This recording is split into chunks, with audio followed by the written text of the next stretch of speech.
Chapter 1058. Cuckoo, do you think they'll be able to develop a rapid-fire shotgun? Zhang Xiaobao didn't answer Li Longji's question directly. Instead, he continued to ask Cuckoo. That's impossible. The blueprint we sent them didn't call for a gun to be loaded with bullets from the back. Instead, they first pressed the gunpowder from the front, then pressed the bullets, and used a paper cannon as a primer at the back. If they were to really follow the blueprint, they would need to use a rod to clear the gun chamber after firing a couple shots. Otherwise, if they continue firing, who knows where the bullets will end up?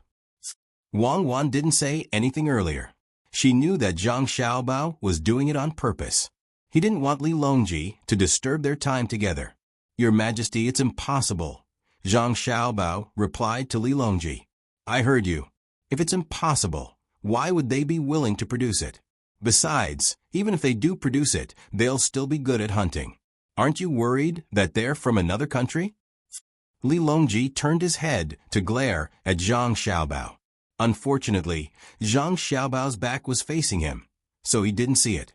I just hope that they're from another country.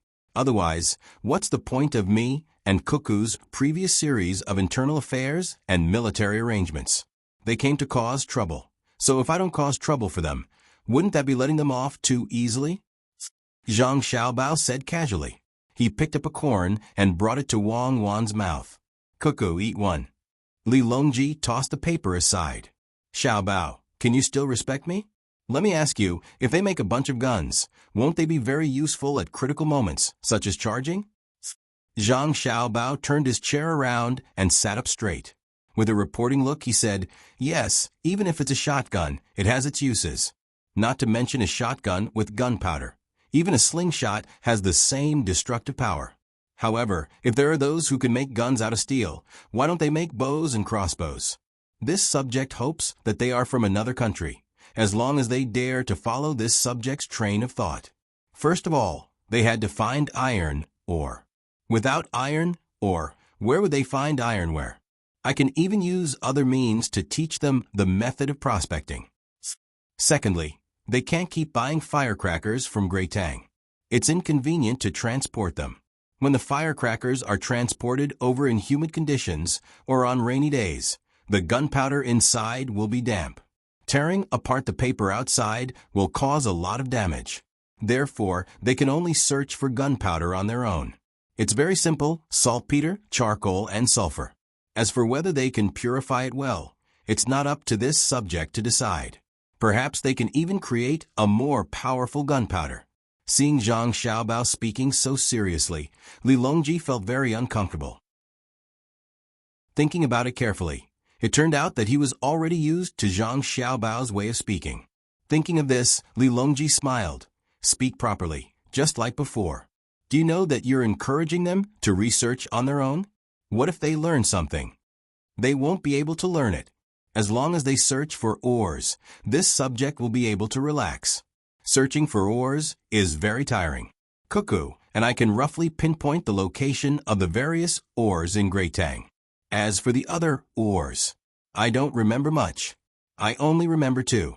One is oil and the other is natural gas.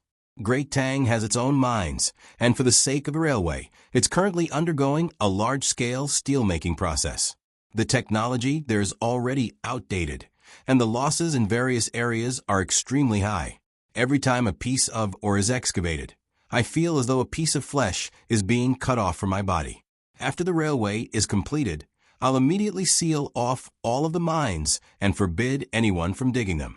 Anyone who digs them will be a sinner of Great Tang and be punished according to the crime of treason.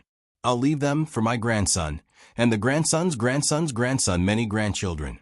I'm not sure about the other ores. It's too tiring to search for them. Let them search for them. Once they've found them, we'll occupy them. This saves us a lot of effort.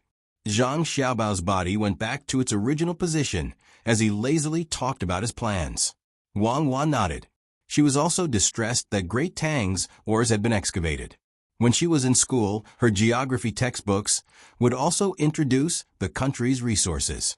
However, most of the time, what she saw was what was written in a certain place, what was the function of the ores, what was discovered in a certain place, what was the reserves, And when were the ores completely mined? When she thought about why the ores were mined and what were the ores that were mined in exchange for money, Wang Wan felt extremely vexed. Thus, she was the same as Zhang Xiaobao. She treasured her country's ores very much. If she could avoid using them, she would avoid using them. Otherwise, many years later, her children would see the same things that she saw in her textbooks. She hoped that future generations would see the world's geography in their textbooks and say that there was something in a certain place, but it had already been mined out by Great Tang. If they wanted to see the real thing, many countries would send people to Great Tang to buy specimens so that their children could use them in their lessons. When she wanted to see it, her children would see in their textbooks that there was a lot of oil in a certain place. Then, a cubic meter of oil could be exchanged for a large plastic bag from Great Tang, because Great Tang had advanced technology. However, in order to build railways, Great Tang had carried out the same mining as the Great Leap Forward. She wanted to end it quickly, so that she and Zhang Xiaobao could seal the ores and never mine again. All right. It's not easy for us to find ores in other places. We agree to let them find it themselves, and then we'll go and occupy it. It's best to teach them more methods. We realize that Great Tang is too poor, and we can't continue to squander it. Li Longji nodded in agreement. He didn't feel the heartache of mining other people's ores. Furthermore, he had heard from Zhang Xiaobao and Wang Wan that Great Tang's ores weren't that good, and there were better ores in other places. Not only was the output high, but the proportion of iron was also high. Thinking of this, Li Longji started to worry. He asked Zhang Xiaobao, "Xiaobao, previously, you and Cuckoo told me that you want to bring back the good stuff from other countries. A portion of it will be used first, and the rest will be stored later. I suddenly thought of something. Where should I put the good stuff after we bring it back? Also, if you let the merchants go overseas and other places on the mainland to help with the transportation, wouldn't that create a large number of rich merchants? If a person has too much money, they won't just be chasing after money. People like you and Cuckoo who are earning money for Great Tang are different. After they earn money, they might have other thoughts. For example, they might find a place outside and never come back. What should I do then? After all, they are people of Great Tang. They can research the things they use and grasp the technology. When the time comes, they might run to a faraway place and rebel against Great Tang with the locals. Should I send troops to attack them? I won't be able to." Li Longji thought of the key problem, and that was long-term stability. How could there only be one Great Tang for generations? Zhang Xiaobao felt a headache. Who knew what would happen in the future? Perhaps he would encounter a prodigal upper echelon of the political class. At that time, anything could happen. In the past, the sun never set in Great Britain. Later on, didn't the colonies become independent one by one? If he didn't colonize them, they would develop slowly. If he colonized them, they would become independent. The human heart was hard to predict. "Cuckoo, what do you think we should do?" Zhang Xiaobao couldn't think of a good idea, so he could only ask Wang Wan. Wang Wan was also confused about this problem. It was said that when the world was divided for a long time, it would unite, and when united for a long time, it would divide. Even if all the other races in the world were wiped out and only the people of Great Tang were left, when the Great Tang's land couldn't handle the population, it would still have to be moved out. When the time came, there would inevitably be ambitious fellows who wanted to obtain more power and encourage the local people to become independent. For a moment, the three of them fell silent. Wang Wan and Zhang Xiaobao were doing their best to think, but Li Longji couldn't even think about it. It was too far away, and his experience was far inferior to Zhang Xiaobao and Wang Wan's. After a long while, Zhang Xiaobao spoke up. "I think that we should have the merchants not bring their families with them when they go out. Also, when the soldiers go to other places in the future, they can't bring their wives and children with them. This way, they can avoid leaving them outside as much as possible. Furthermore, there should be some restrictions. For example, 3 years is a period of rotation. If you stay outside for 3 years, you have to come back. Otherwise, they'll think that you're trying to rebel and send soldiers to arrest you." Wang Wan had a different opinion. What if someone outside takes a liking to a local and intends to start a new family? What will you do? Arrest them. 3 years. If they don't come back by then, it won't work even if they start a new family. Li Longji still agreed with Zhang Xiaobao's words. Wang Wan frowned. In my opinion, it's still too early to worry about this matter. The reason why others can become independent is because Great Tang's martial prowess can't reach them when the time comes.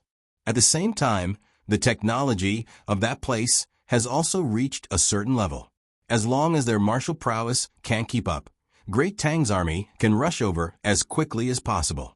If the people of Great Tang want to live together with the locals outside and fall sick, they will naturally think of Great Tang's medical standards. That's right. The speed of technological development is faster than the speed of the colonies, so they won't dare to become independent. Otherwise, how can they think of becoming independent when planes and soldiers are dropping bombs that can cause small islands to disappear? Furthermore, with the appearance of all kinds of communication tools, they can communicate with each other. The more advanced the means of transportation, the smaller the world will become. Without distance, it won't be possible for them to become independent. Thus, we can't colonize them now. We have to wait until the technological development reaches a certain level. I still believe in the people of Huaxia. Many colonies eventually become independent because they don't have any hope of returning to their homeland for many years. They can only reproduce locally. If the transportation is convenient, they will naturally be able to travel back and forth. Just like that, we will continue to strengthen the technological development. Zhang Xiaobao went along with Wang Wan's words. Li Longji could understand at times, but at other times he was confused. From the words of Zhang Xiaobao and Wang Wan, it seemed like the two of them had experienced this before. Could it be that that powerful country had already run into trouble? This world was truly large. Hopefully, the more trouble their country ran into, the more they wouldn't immediately attack Great Tang. Once Great Tang caught up, it would be too late to attack them. We understand. We will issue a decree telling the merchants that they are not allowed to find local women to do that kind of thing, and they are especially not allowed to have children. If they really do have children, they have to report it immediately. After going through the procedures, they can be allowed to come to Great Tang with their descendants. But the army definitely won't allow such a thing.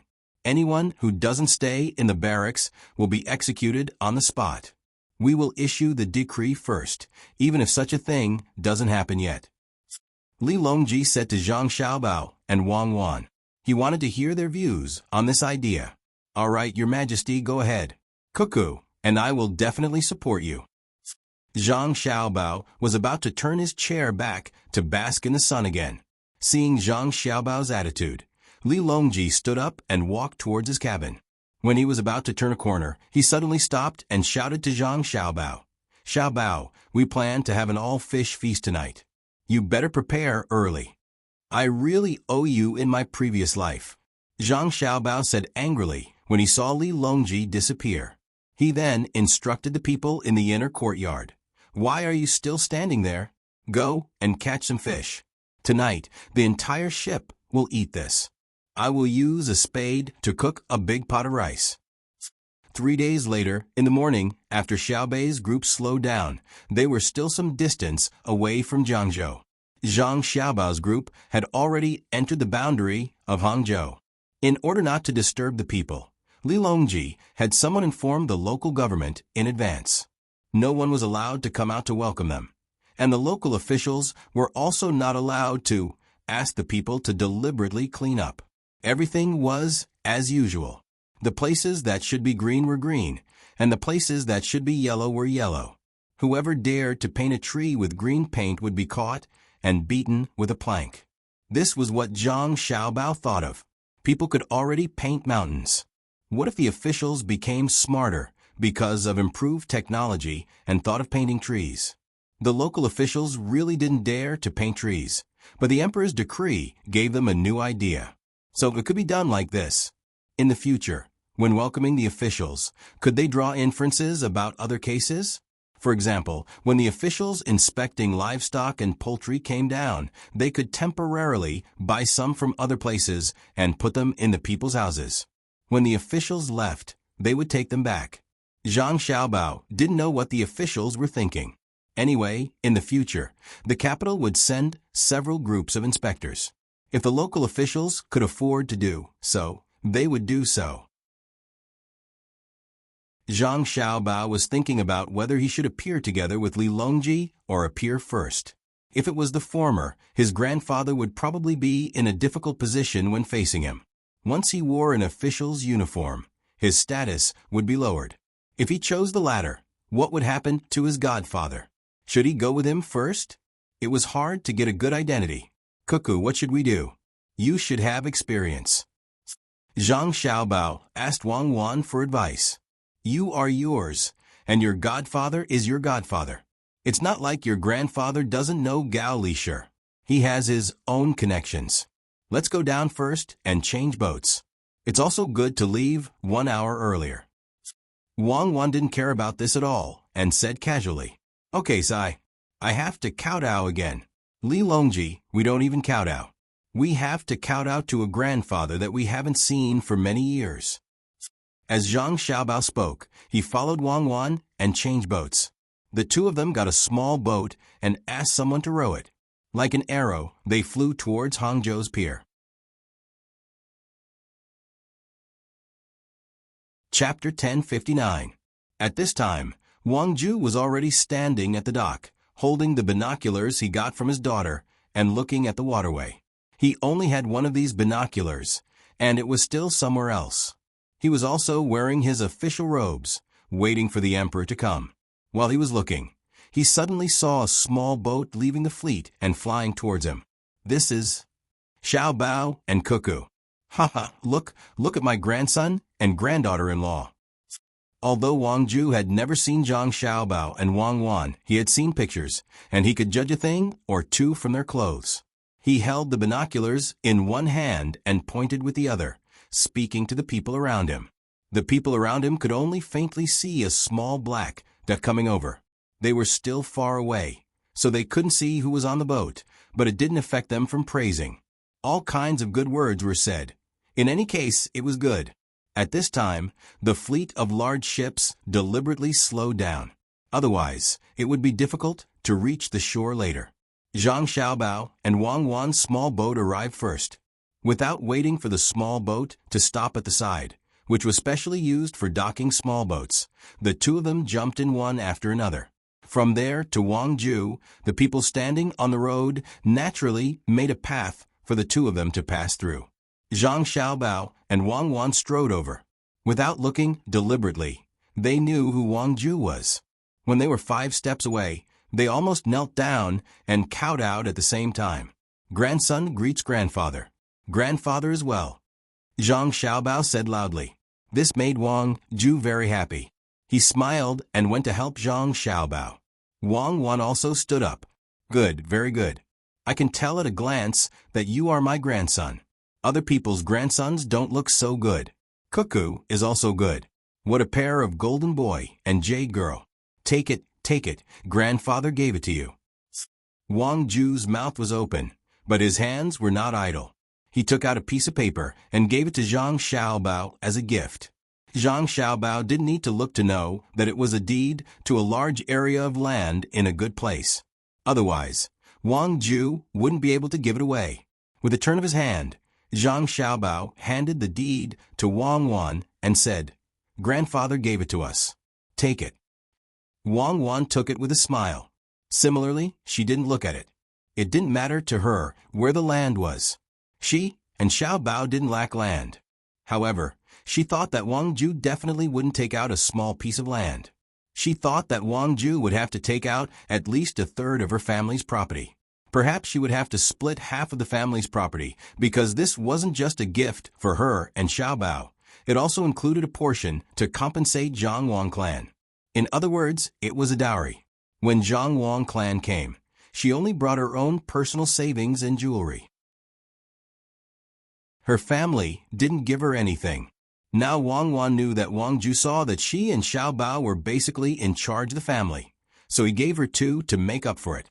If they met again in the future and saw Zhang Zhong, it would be easier to talk things over.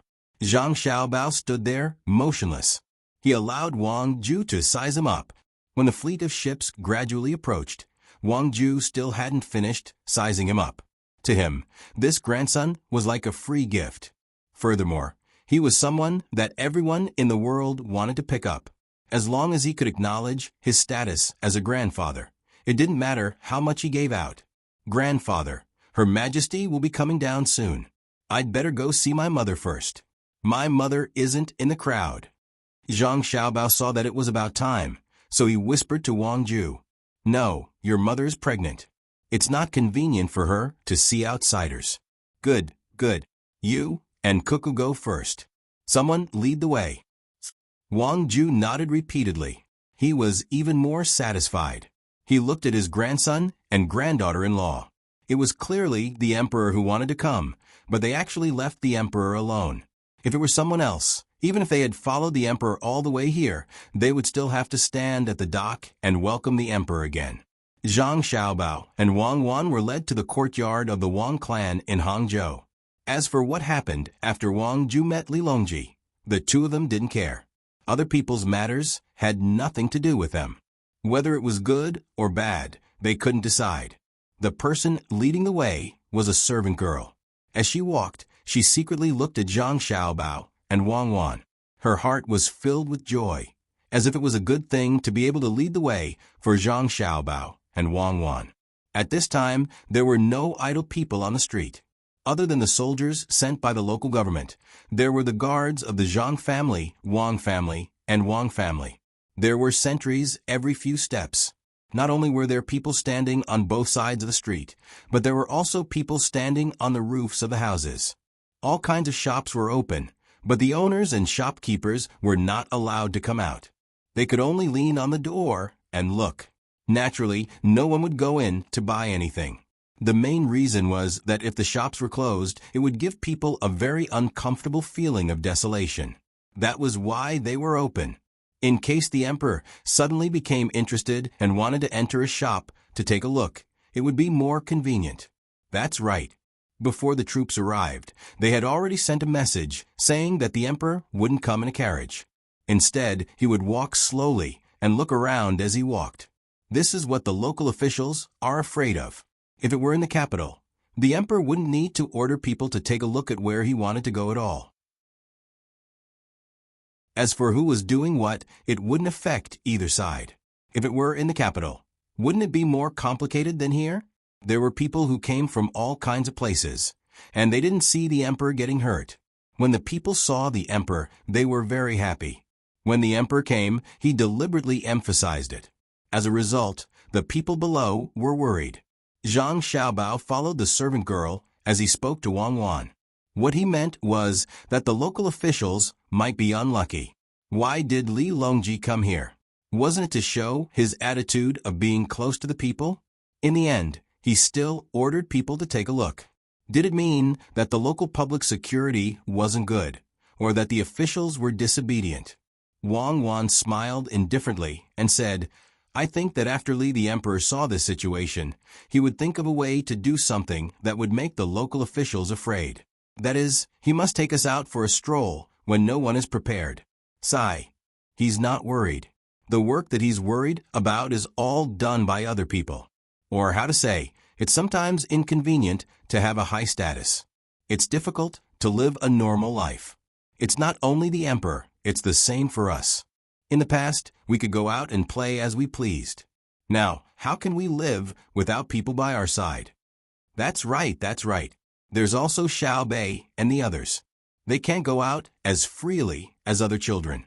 The only good thing is that they are still young and can play with children of the same age. The children here don't have to practice boxing from a young age like other places. Their attack power isn't high, so it's relatively safe. Look, what kind of place did our maternal grandfather give us? When Zhang Xiaobao was talking, he glanced at Wang Wan's bag, where the title deed was.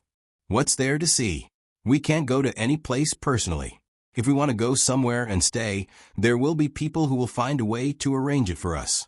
This is another benefit of losing our freedom and status. Wang Wan didn't touch the bag.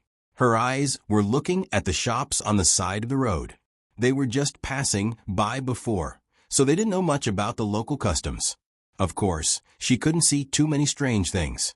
Now, even if they went to Shaoxing, they could only drink Shaoxing's yellow wine. They definitely couldn't find the Xianheng Tavern, where fennel beans could be found. However, it wouldn't be famous, and it was impossible to sell it for a few hundred copper coins a small plate. The servant girl who was leading the way listened to their conversation and became more and more excited. She had heard a secret.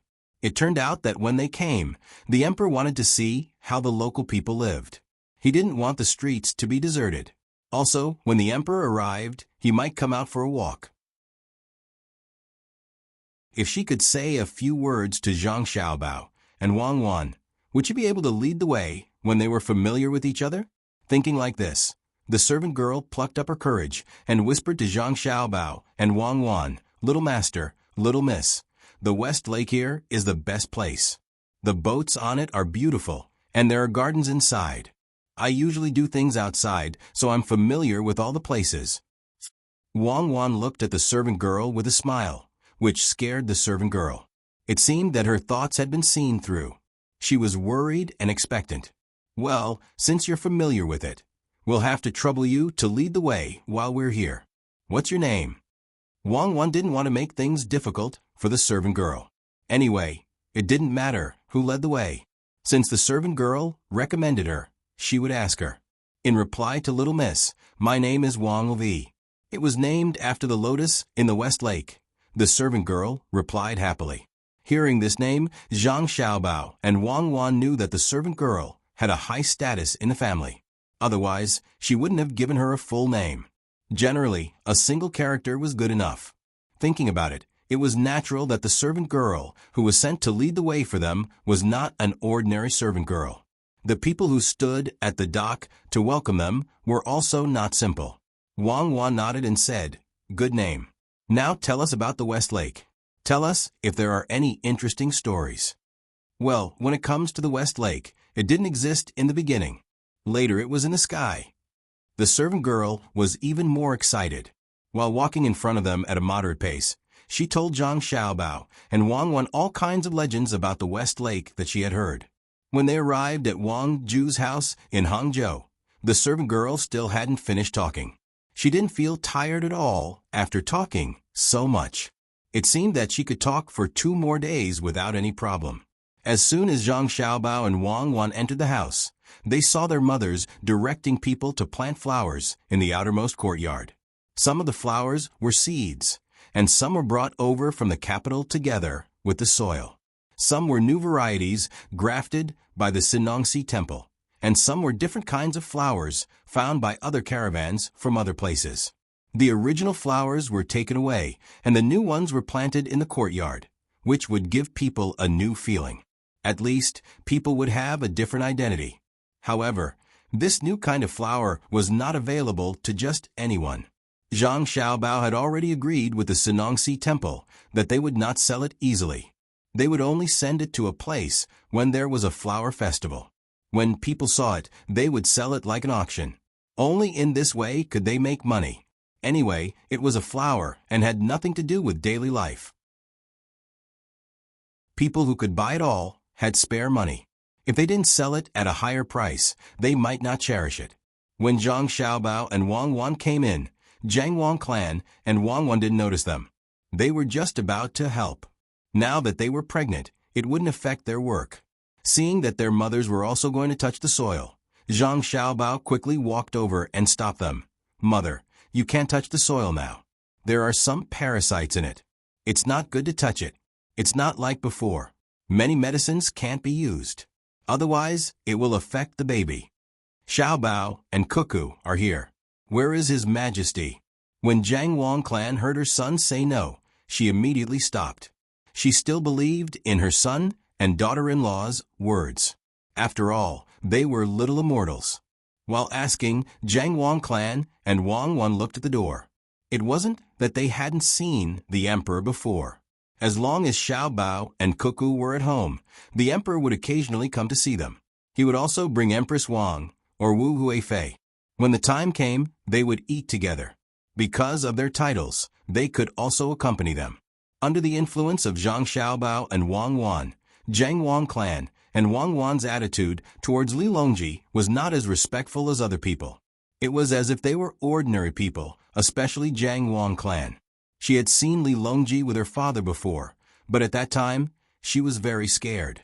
Seeing that his mother was looking around and looking like she was going to welcome him, Zhang Xiaobao hurriedly said, "Behind him, my grandfather is welcoming him. I think it will take a while before he comes. It's troublesome, so he won't leave quickly. Mother, if you two want to stay in Hangzhou for a few more days, I will ask someone to make a good beach for you. When the weather is warm, you can go to the water. Every day, when you are in a good mood, you can listen to songs. Cuckoo and I have asked someone to make a song for the baby." Wang Wan also advised from the side, "Try to eat less seafood here. Eat some occasionally, especially crabs. Even if there's meat, try not to touch them as much as possible. When the baby comes out, you won't have to worry like now." Okay, I will listen to you." When His Majesty comes later, Wang Wan's mother nodded and looked at the door again. "When His Majesty comes, don't worry about him. Let's go in first. When His Majesty comes, he will have a lot to talk about with my grandfather.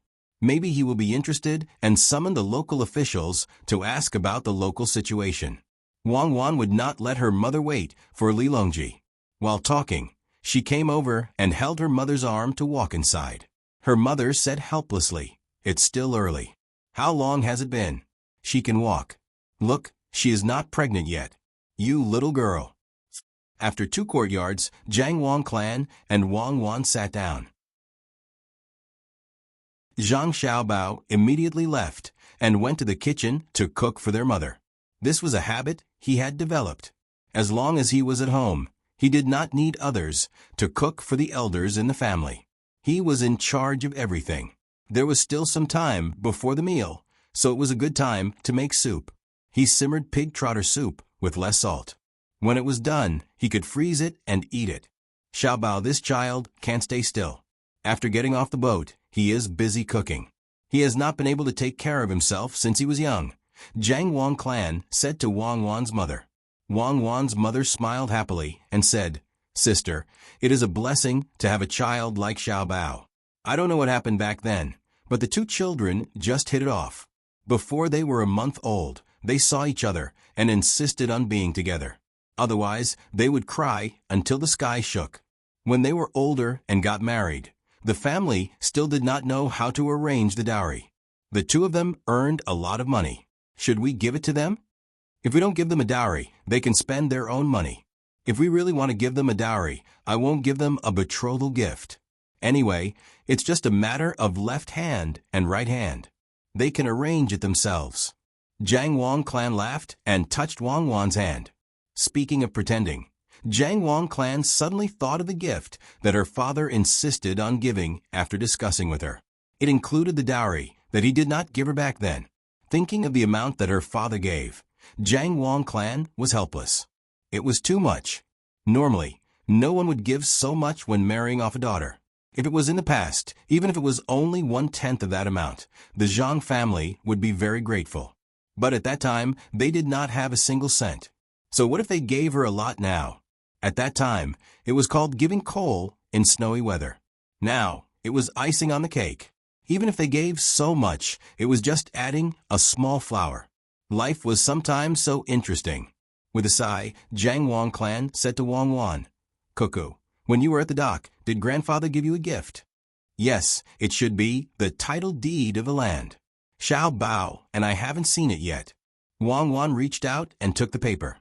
"That's 80% of all your maternal grandfather's assets combined. Even after discounting, it's worth 6 million strings of coins. If it was given to others, the family would definitely object. But if it was given to you, no one said anything. I think you know what it means. But the property is given to you. 6 million yuan is nothing to you, but to the Wang family, it is a big blow. If you don't accept it, it won't be good. After you accept it, I hope you can help to think of a way. It doesn't matter how much money you make. as long as the Wang family has a guarantee for their lives. Jiang Wang clan told Wang the value of the paper. At the same time, she also told Wang that after she gave the money, her father would not be able to live well. Wang was also stunned. She did not expect that Wang Ju would give 80% of the property. The remaining 20% was probably not easy to transfer immediately. Maybe he had a cooperation with someone else.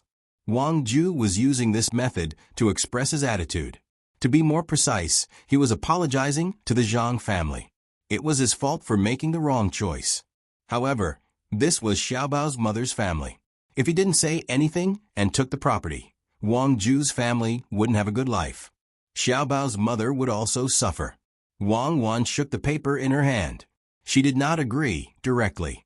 She wanted to wait for Xiaobao to come back and discuss. It was not to discuss whether to give the other party benefits, but to discuss what to give.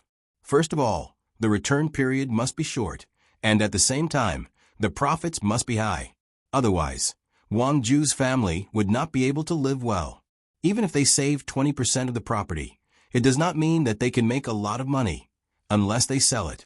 Seeing Jiang Wang clan looking at her, Wang replied with a smile, "Mom, don't worry. Xiao Bao has a lot of ideas. I will tell him later. We will see what projects are good. We will accept the gifts. We've accepted the gift, and if there's any land inside, we'll dispose of it." Xiao Bao's next move is to take back the land that others have forcibly taken away. Otherwise, the people of the Great Tang won't have any land to farm, and they'll have to work in the handicrafts and service industries, which will be detrimental to the development of the Great Tang. With Wang's reply, Jiang Wang clan was relieved. Most of the time, Wang and Xiao Bao had the same thoughts. She was afraid that the two of them would not forgive their father because of what happened in the past. After chatting for a while, Xiao Bao returned.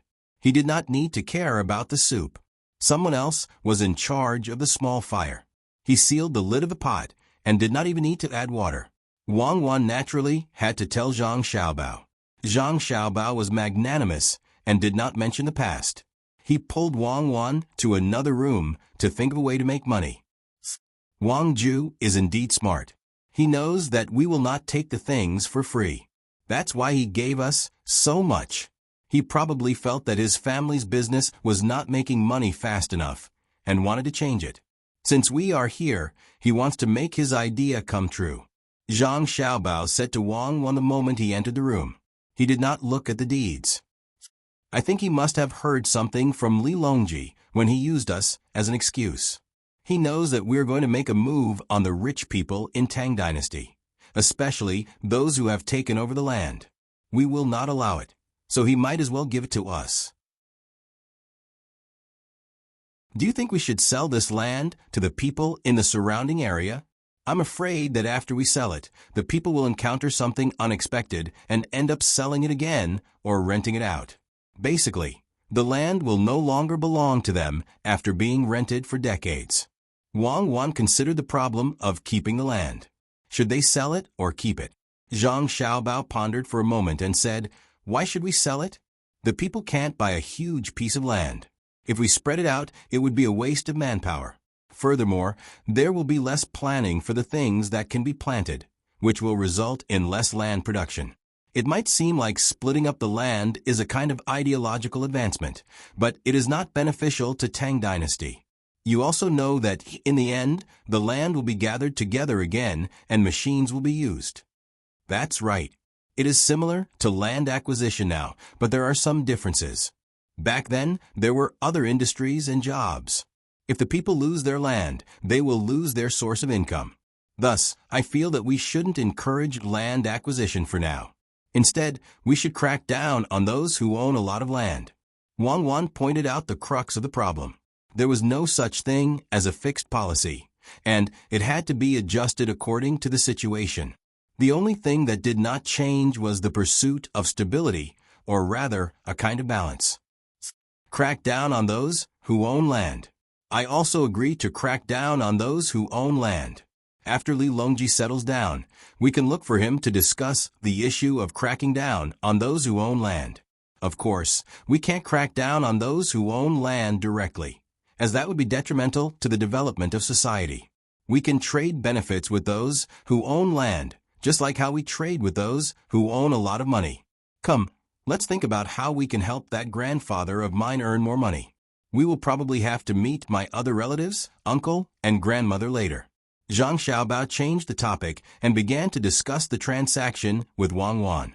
It would be best if they could get it done before meeting their other relatives. That way, they wouldn't feel so awkward when they met each other. Otherwise, they wouldn't feel good if they had to give away a large amount of property. No matter what, they were all family, so there was no need to make them feel uncomfortable. Before they met, they should tell them about the transaction and let them know that they could get more money after giving away their property. That would be a happy ending. While Zhang Xiaobao and Wang Wan were discussing, Li Longji had already left the pier and was walking towards Wang Ju's residence. Wang Ju's eyes were still red. It seemed that she had just cried. Li Longji's eyes were also slightly red. Perhaps it was because of the things that had happened many years ago. Wang Ju accompanied Li Longji and Gao Lishir as they strolled along the streets. From time to time, they would exchange a few words. She was also very familiar with Gao Lishir. Looking at the deserted streets, Li Longji furrowed his brows and said to Wang Ju, "Actually, I like bustling places. In the past, every time I went out, I had to be accompanied by many guards, and I even had to clear the streets. What I really need to be wary of are the people from other countries. Perhaps there might be an assassination attempt. After all, our Great Tang is developing well. There's nothing to fear from the people of Great Tang, unless I do something wrong. The people just want to see what I look like.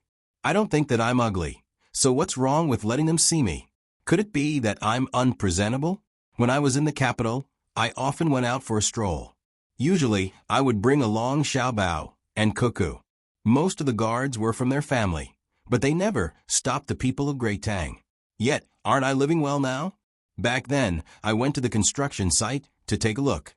The donkey meat there tasted pretty good. No one poisoned me. If such a thing happens again in the future, don't clear the streets. Just keep an eye on the foreigners. If you don't believe me, you can give it a try. Find the people of Great Tang now and arrange for someone to assassinate me. See what the people will do." Li Longji's words stunned Wang Ju. She thought to herself, "Her Majesty's courage is too big. Not to mention Her Majesty, even if I go out, I have to have guards by my side at all times. Otherwise, if there is danger, where can I find medicine for regret?" Hearing that His Majesty wanted to give it a try, Wang Ju quickly dissuaded him. "Your Majesty, you mustn't. You can't be in any danger." Li Longji didn't reply. Instead, he gave Gao Lishir a look. Gao Lishir backed down helplessly. Li Longji saw a restaurant selling soup pancakes and strolled over. The restaurant's signboard wasn't big, but it occupied a large area. It was connected to 4 storefronts. The owner of the restaurant was standing at the entrance with 10 or so waiters and 4 chefs. They didn't dare to walk out for fear of being shot. After seeing the emperor, they were already very excited. However, when they saw the emperor walking toward their restaurant, they became nervous. For a moment, they didn't know what to do. Li Longji didn't care about that. He walked to the entrance and looked at the eyes looking at him. He revealed a smile and asked, "Who is the owner? How's the business?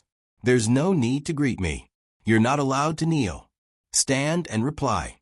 "Why, Your Majesty, I am the owner of the restaurant." Tita replied to Your Majesty, "The bee business is good. It's all thanks to Your Majesty's grace. The country is prosperous and the people are at peace." Although the owner of the restaurant was nervous, he was still able to speak.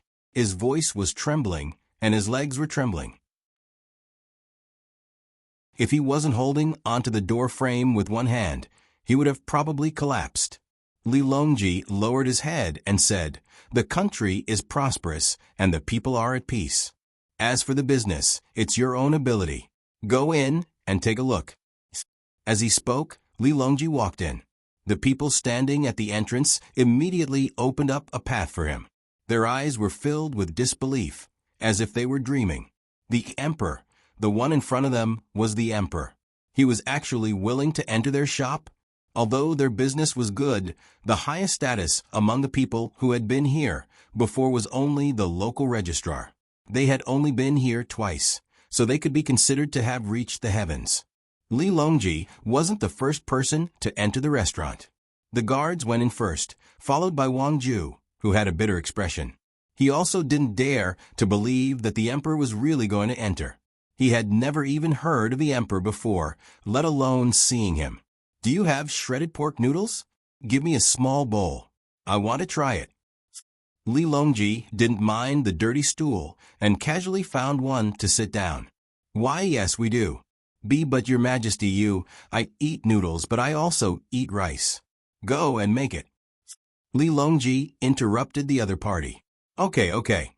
Hurry up and make shredded pork noodles for the emperor. Show your skills and do it well. Change the bowl and wash it 10 times. The owner's face was flushed red as he ordered the servants to do the work.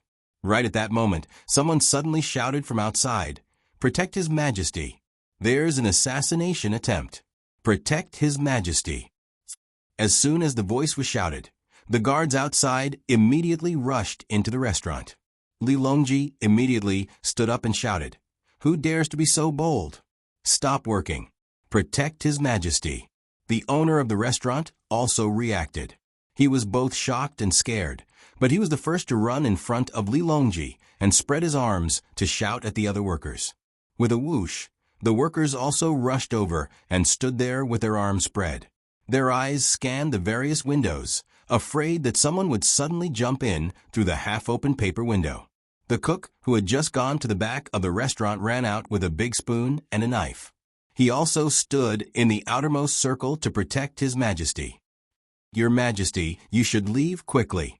If the thief jumps down and knows where you are, you will be in danger." Wang Ju was so scared that his face was deathly pale.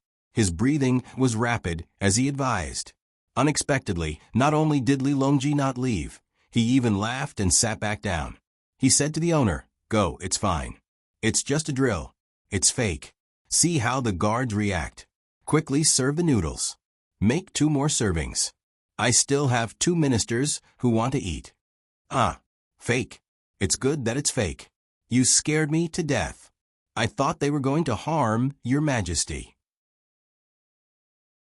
I was prepared to risk my life. Mother asterisker, go and make 2 more servings for your Majesty." At this moment, the owner's forehead was covered in sweat. However, his words were more nimble. Perhaps after this incident, his mentality had improved and he was no longer so afraid of the emperor. Wang Ju was dumbfounded. He didn't know what to say with his mouth agape. Li Longji looked at Wang Ju with a smile and asked, "How is it? Did you see how the people of Great Tang are doing? With such people, why should I be worried? With the people, I don't need to worry about my safety. What I need to consider is what the people need.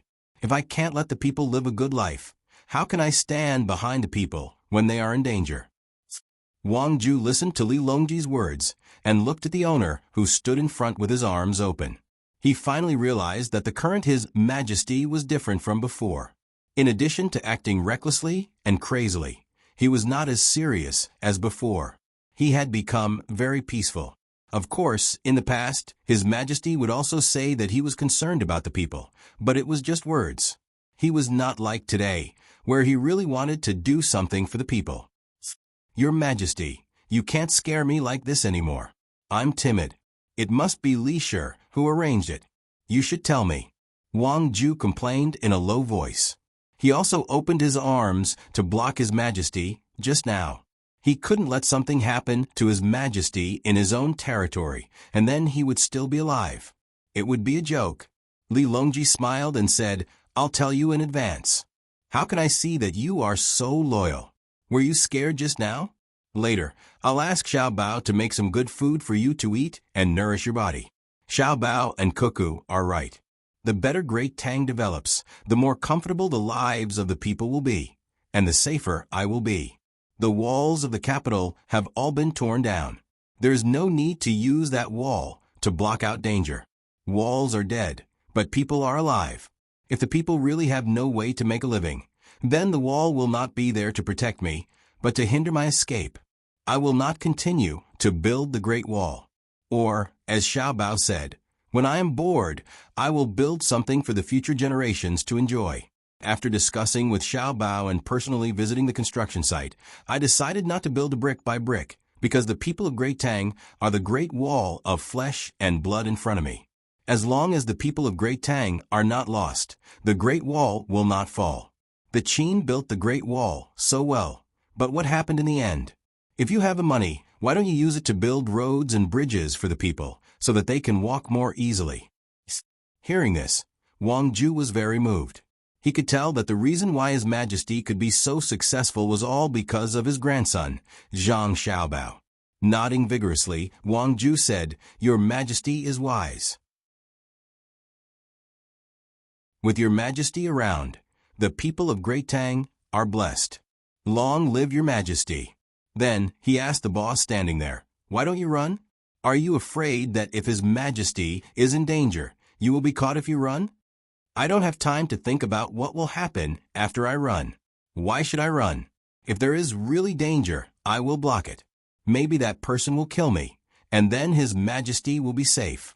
If His Majesty is safe, Great Tang will not be afraid, and my family can continue to live such good lives. If His Majesty is gone, what will we do? If there is a new emperor, how will I know if he is good or bad? Unless Xiao Bao and Cuckoo agree to it, I will not be at ease."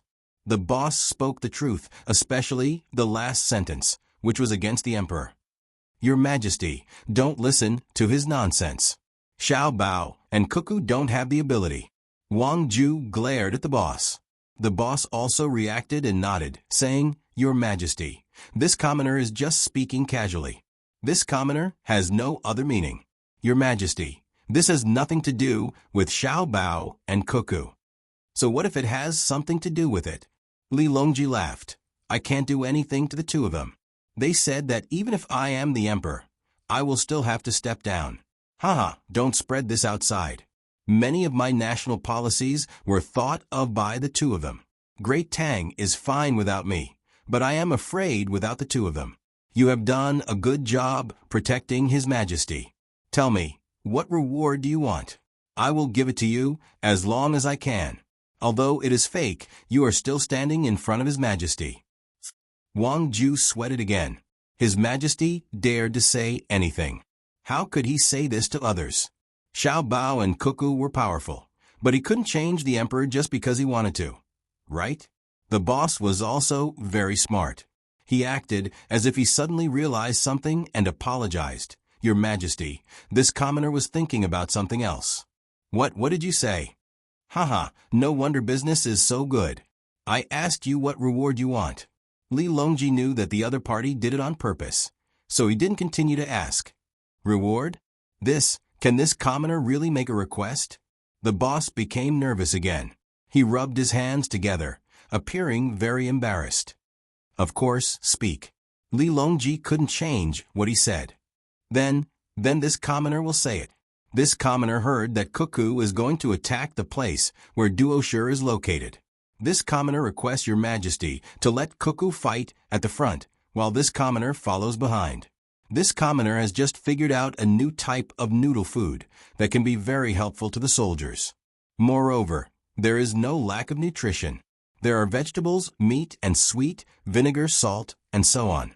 This commoner is willing to follow behind and help make the noodle food. I will be the logistics team. When the boss talked about his invention, he became exultant.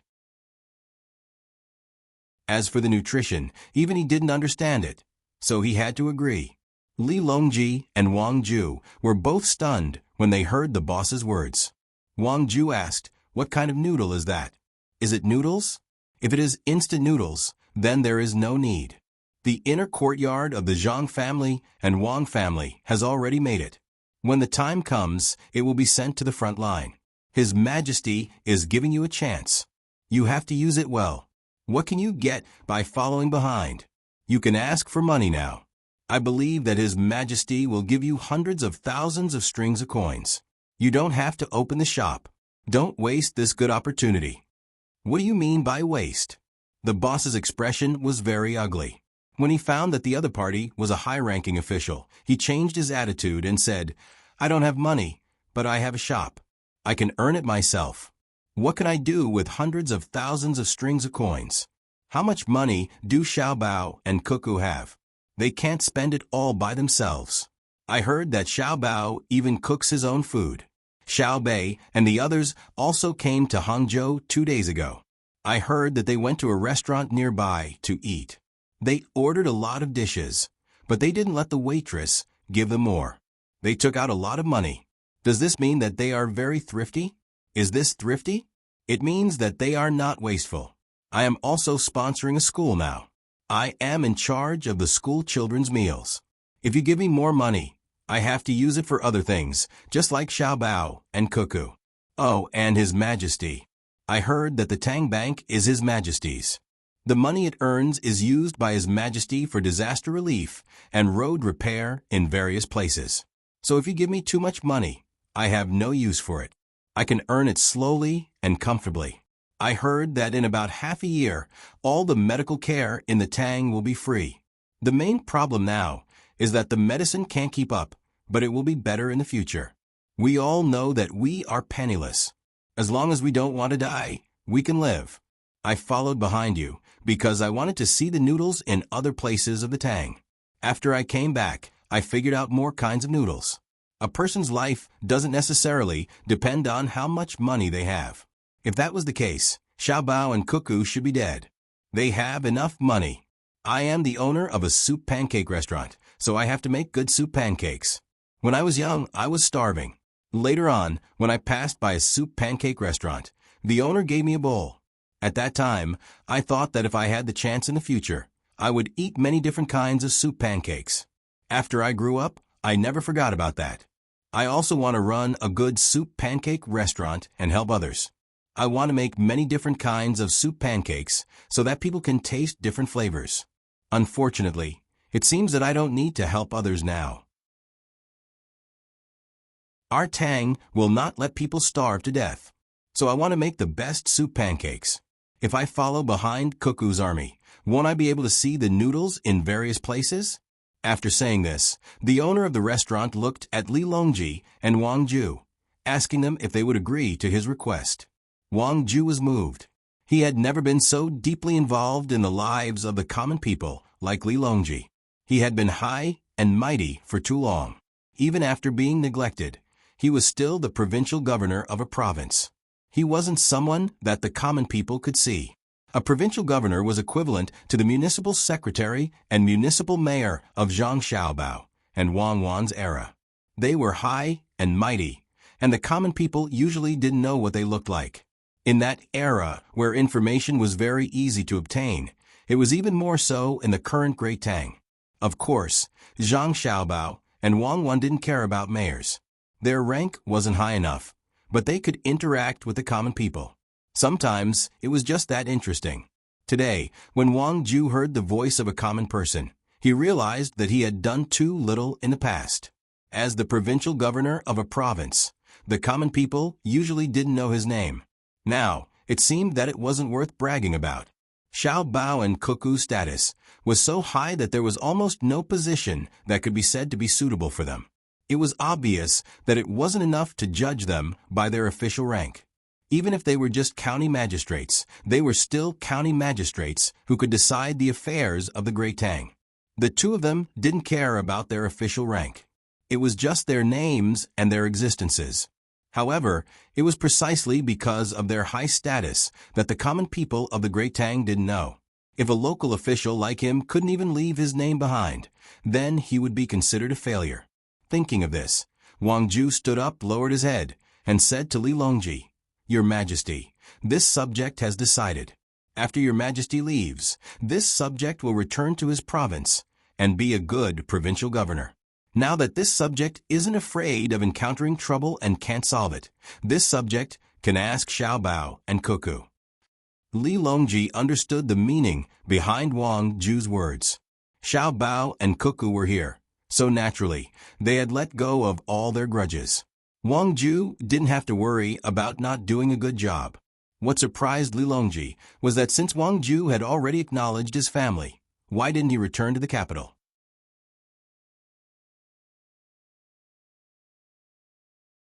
Chapter 1060. Thus, Li Longji first said to the owner of the store, "I agree. You can follow behind me, or I can pay for you to go anywhere to see the local noodles. What's the point of wasting time? Follow me later, and I'll bring you to see Xiao Bao." Haha, Xiao Bao is very knowledgeable when it comes to cooking. I believe your cooking skills are far inferior to his. You haven't seen the noodles that Xiao Bao makes for his brothers and sisters. There are all kinds of noodles. Have you ever seen dragon whisker noodles with fillings in the middle? The owner of the store shook his head vigorously. "Your Majesty, what is dragon whisker noodles?" "Noodles? Can there be fillings in the middle?" Dragon whisker noodles are very thin noodles with fillings in the middle. Xiao Bao made it for Xiao Bei and the others by hand. He made it for the whole morning, and each of them could only eat a bowl at noon. Xiao Bao was very tired. He kept mumbling that technology was productivity. Li Longji recalled Zhang Xiaobao's appearance at that time and laughed heartily. The owner of the store was confused. How was that possible? Hearing the name and hearing that it was very thin noodles, he could imagine how thin the noodles were. How could there be fillings in the noodles? Unless Xiao Bao wasn't human, how could there be fillings in the noodles? However, since the emperor said there was, he naturally wouldn't lie to him. As the owner of the store, he could also tell that it was very difficult to make the noodles. However, even if it was difficult for him, he wouldn't do it. Scratching his head, the owner of the store said embarrassedly, "Your Majesty, this commoner is going to see Xiao Bao. Will I disturb them? Xiao Bao is busy with all kinds of matters in Great Tang. If this commoner causes any delay, this commoner won't be able to take the blame. He's not busy. He's only busy for a while. When there's something to do, both of them are busy. Right now, both of them are idle. Cuckoo has nothing to do, so she's embroidering. Xiao Bao is thinking about food. This emperor is with them almost every day. How could I not know? All right, after we eat the noodles, you can follow them. Just you. The waiter will stay." Li Longji acted as if he was chatting with someone of similar status and decided on the matter. The owner of the store was extremely excited. What kind of day was it today? First, he saw the emperor. Then he could see Xiao Bao and Cuckoo. Who would believe him? Things that he didn't even dare to dream about were Xiao Bao and Cuckoo. However, Wang Ju was not very happy. He felt uncomfortable when he heard other people call his grandson and granddaughter-in-law Xiao Bao and Cuckoo. How could people who were not close relatives call them by such names? But he was also very helpless. This was because everyone in the Great Tang, from the old men and women in their 80s to the children who were still learning how to speak, addressed them as such. The children would normally call Xiao Bao Big Brother and Cuckoo Big Sister, while the adults would simply call them by their surnames. They would never add surnames in front of their names, giving the impression that the two children had all sorts of surnames. Zhang Xiaobao and Wang Wan must be respected, Wang Ju indignantly reminded the owner of the restaurant. The owner was shocked and did not dare to make a sound. However, Li Longji spoke, "What Zhang Xiaobao and Wang Wan? Even if they are Xiao Bao and Cuckoo, it is not up to you to say. You are the grandfather. Their own grandfather hasn't even said anything. Xiao Bao and Cuckoo are the Xiao Bao and Cuckoo of the Great Tang. Respect? Your name is Wang Ju. If you stand out now and let 10,000 people call you that, how many of them will respect you? You want others to call you Wang Ju, but will they pay attention to you? Just like that son-in-law of yours, Zhang Zhong, who will call him Minister Zhang. They all call him Provincial Governor Zhang and County Magistrate Zhang. I am envious. When will the people of the Great Tang be able to call me Emperor Longji? Yes, this official is too petty. Whenever I think of how close I am to them, I feel uncomfortable being called that," Wang Ju quickly said. He was also clear that the people of the Great Tang were calling him that because of a special closeness. Not just anyone would be willing to call him that. While they were talking, the shredded pork noodles were ready. In fact, it was already ready just now, but the chef did not dare to serve it. While they were talking, the waiter brought in a new tray. There were 3 bowls, one for Li Longji, one for Wang Ju, and one for Gao Lishir, who was still standing at the entrance. After beckoning Gao Lishir in, Li Longji picked up a new pair of chopsticks and started eating. There was no need for anyone to test it. The actions of the owner, the waiter, and the chef had already proven everything. When the owner of the store saw the emperor eating, he was very happy. He was not worried that the noodles would be bad. No matter how bad the chef's cooking was, the taste would not be too bad. After the emperor took a bite, he raised his head and said, "Actually, the seafood noodles here are more pure and are cheaper. Many people like to eat them. These noodles are edible. It's not that I am picky, but when you see Xiao Bao and eat his dishes, you will know why I said so. What do you think, Li Shi?" Li Longji took a bite and then lowered his head to continue eating. Fortunately, he asked for a small bowl. He really couldn't eat a big bowl. Along the way, he had only eaten Zhang Xiaobao's dishes. His appetite had long been developed. If it wasn't for the fact that he wanted to set an example of not wasting food, he would have stopped eating long ago. Gao Lishir naturally would not let others test whether the noodles were poisonous or not. After taking a bite, he said, "Your Majesty, this official feels that the noodles are not bad.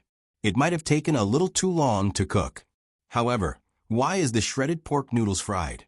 Why isn't it blanched? There is more of an oily taste. Also, the chopped green onions are cut from small onions instead of green onions. It lacks the unique sweetness of green onions. As for the noodles, they are ramen, not handmade noodles.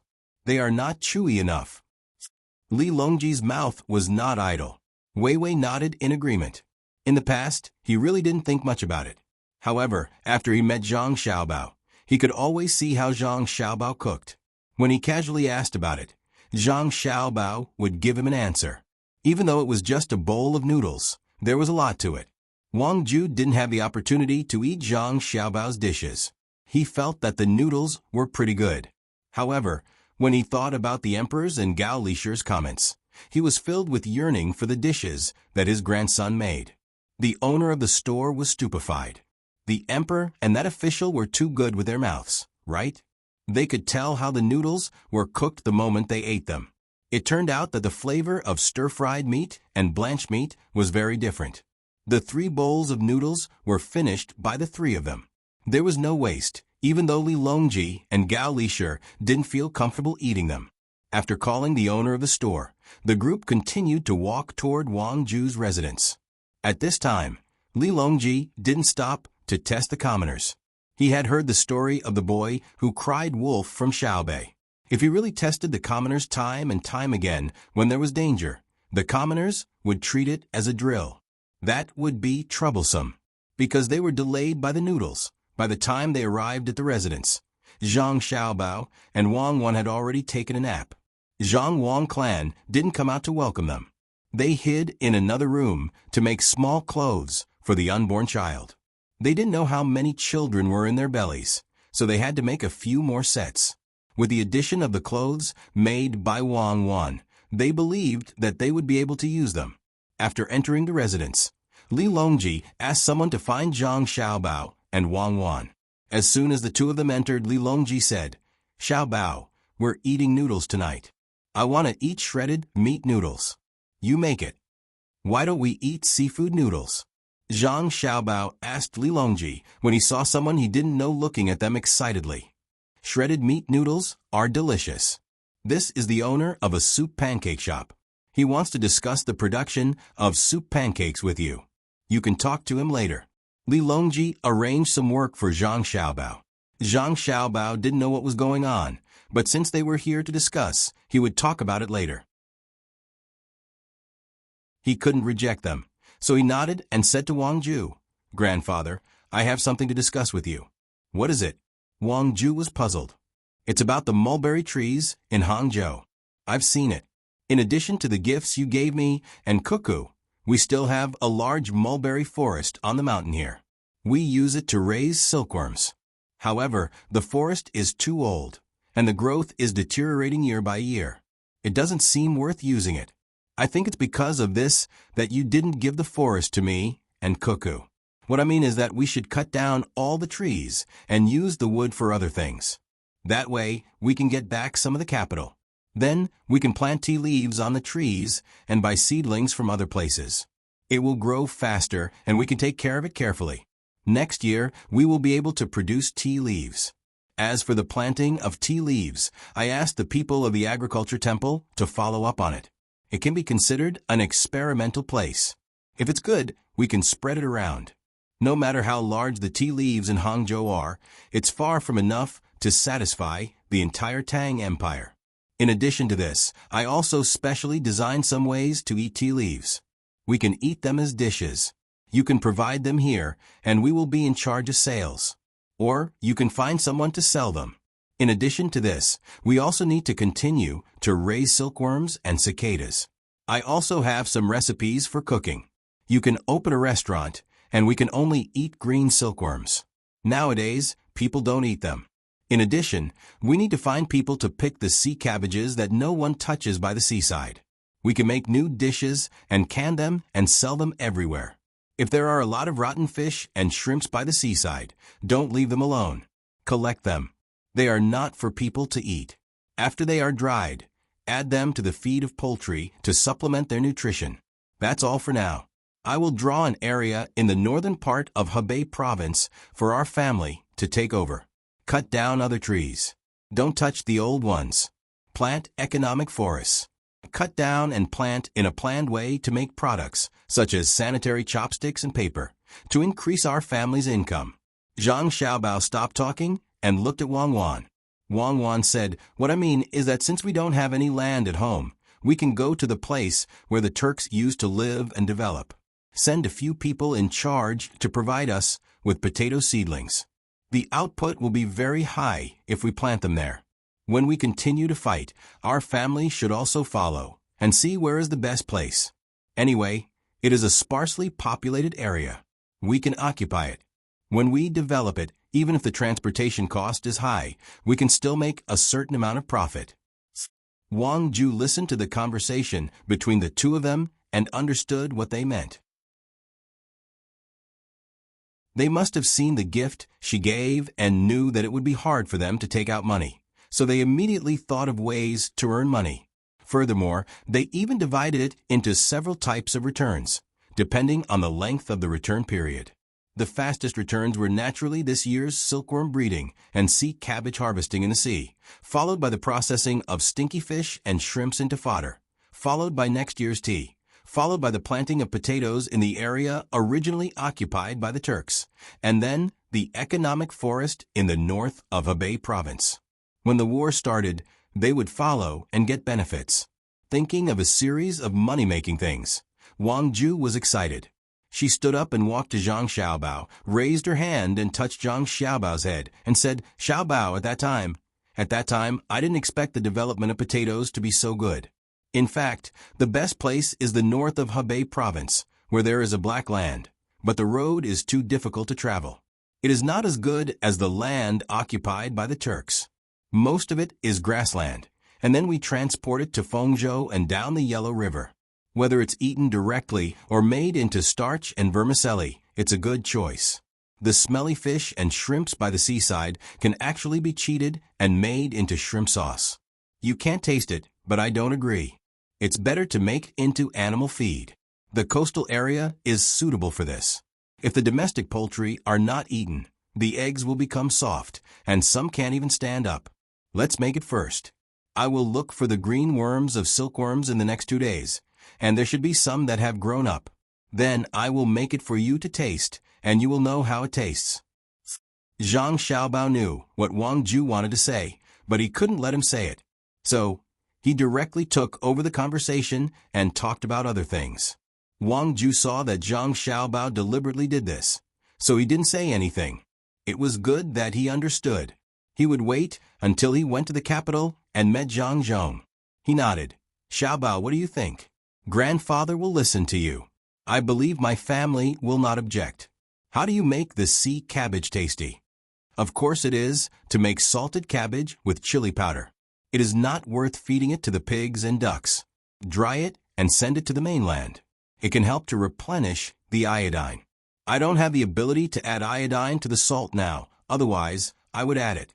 It can prevent big neck disease, but it can't be eaten if it is already infected. Zhang Xiaobao knew the effects of sea cabbage and sea intestines. People don't like to eat sea intestines now, but in the future, the price of sea intestines will be too high, and people will not be able to afford it. Okay, I will listen to you. Wang Ju did not consider the feasibility of Zhang Xiaobao's words. Since it was Xiaobao who said it, how can it be wrong? Li Longji was also listening at the side. He smiled and said, Xiaobao, when other people ask for potatoes from your family, you will reject them. But this time, you are actually giving them away? Wang Qing is an official, but are others not? Okay, let's all go there and plant potatoes. After we finish planting, we will sell the seedlings and earn money together. Zhang Xiaobao could not say anything else, so he could only compromise. At this time, Wang Ju asked again, Xiaobao, will you plan to plant on the land I gave you? That is all good land. We're prepared to use a very high price to hire people to help us plant the crops. What we plant depends on what other people plant. If other people plant a lot of crops, we won't plant them. Your Majesty, this subject has a matter to discuss with you regarding the land of the great Tang. Zhang Xiaobao said.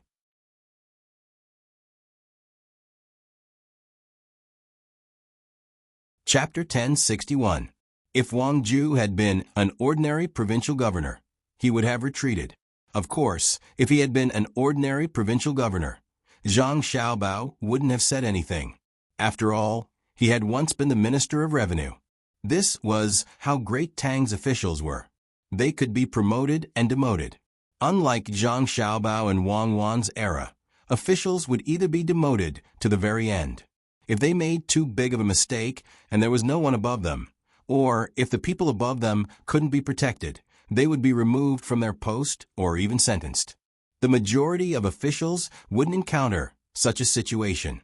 If someone protected them, they would destroy some evidence of their crimes and push the blame onto the officials below them.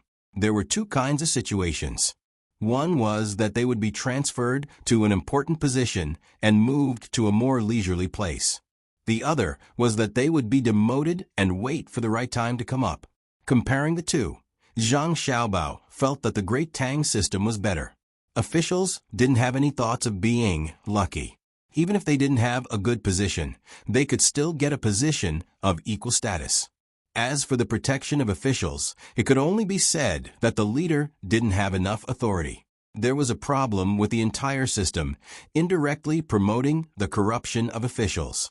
Li Longji, Gao Lisher, and Li Longji didn't know what Zhang Xiaobao was thinking.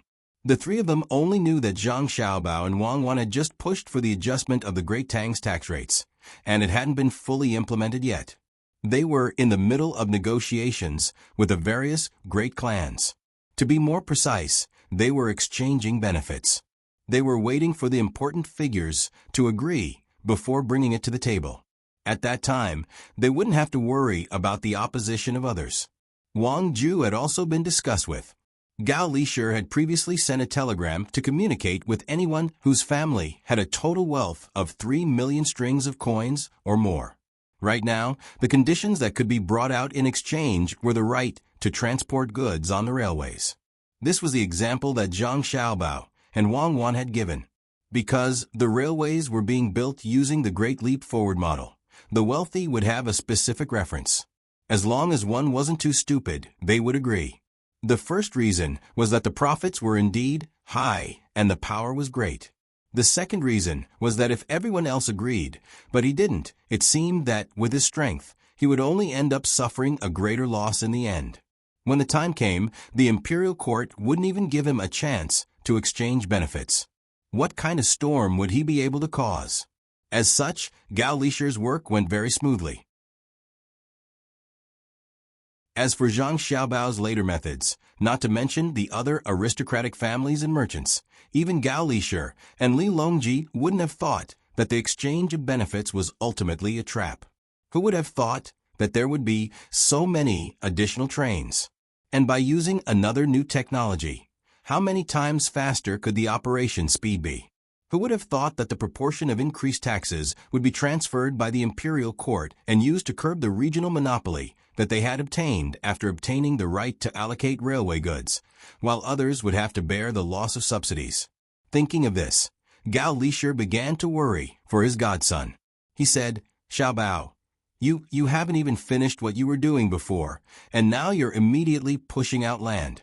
Land is the foundation of a person. When the time comes, the entire world will oppose you. Are you really going to force His Majesty to give you military power in a few more places? In the exchange of benefits on the railways, other than a portion of the imperial court's profits, more of it is squeezing your family share. Could it be that your family also plans to give up land? Your family doesn't seem to have too much land." Without waiting for Zhang Xiaobao to reply, Wang Ju said in shock, "The matter of increasing taxes is sacrificing my grandson's benefits? If I had known earlier, it would have been useless. Right now, my family doesn't have the total assets of 3 million strings a string, but for the development of the Great Tang, I can't possibly bully my grandson, right?" Wang Ju said this at the risk of alienating his relationship with the emperor.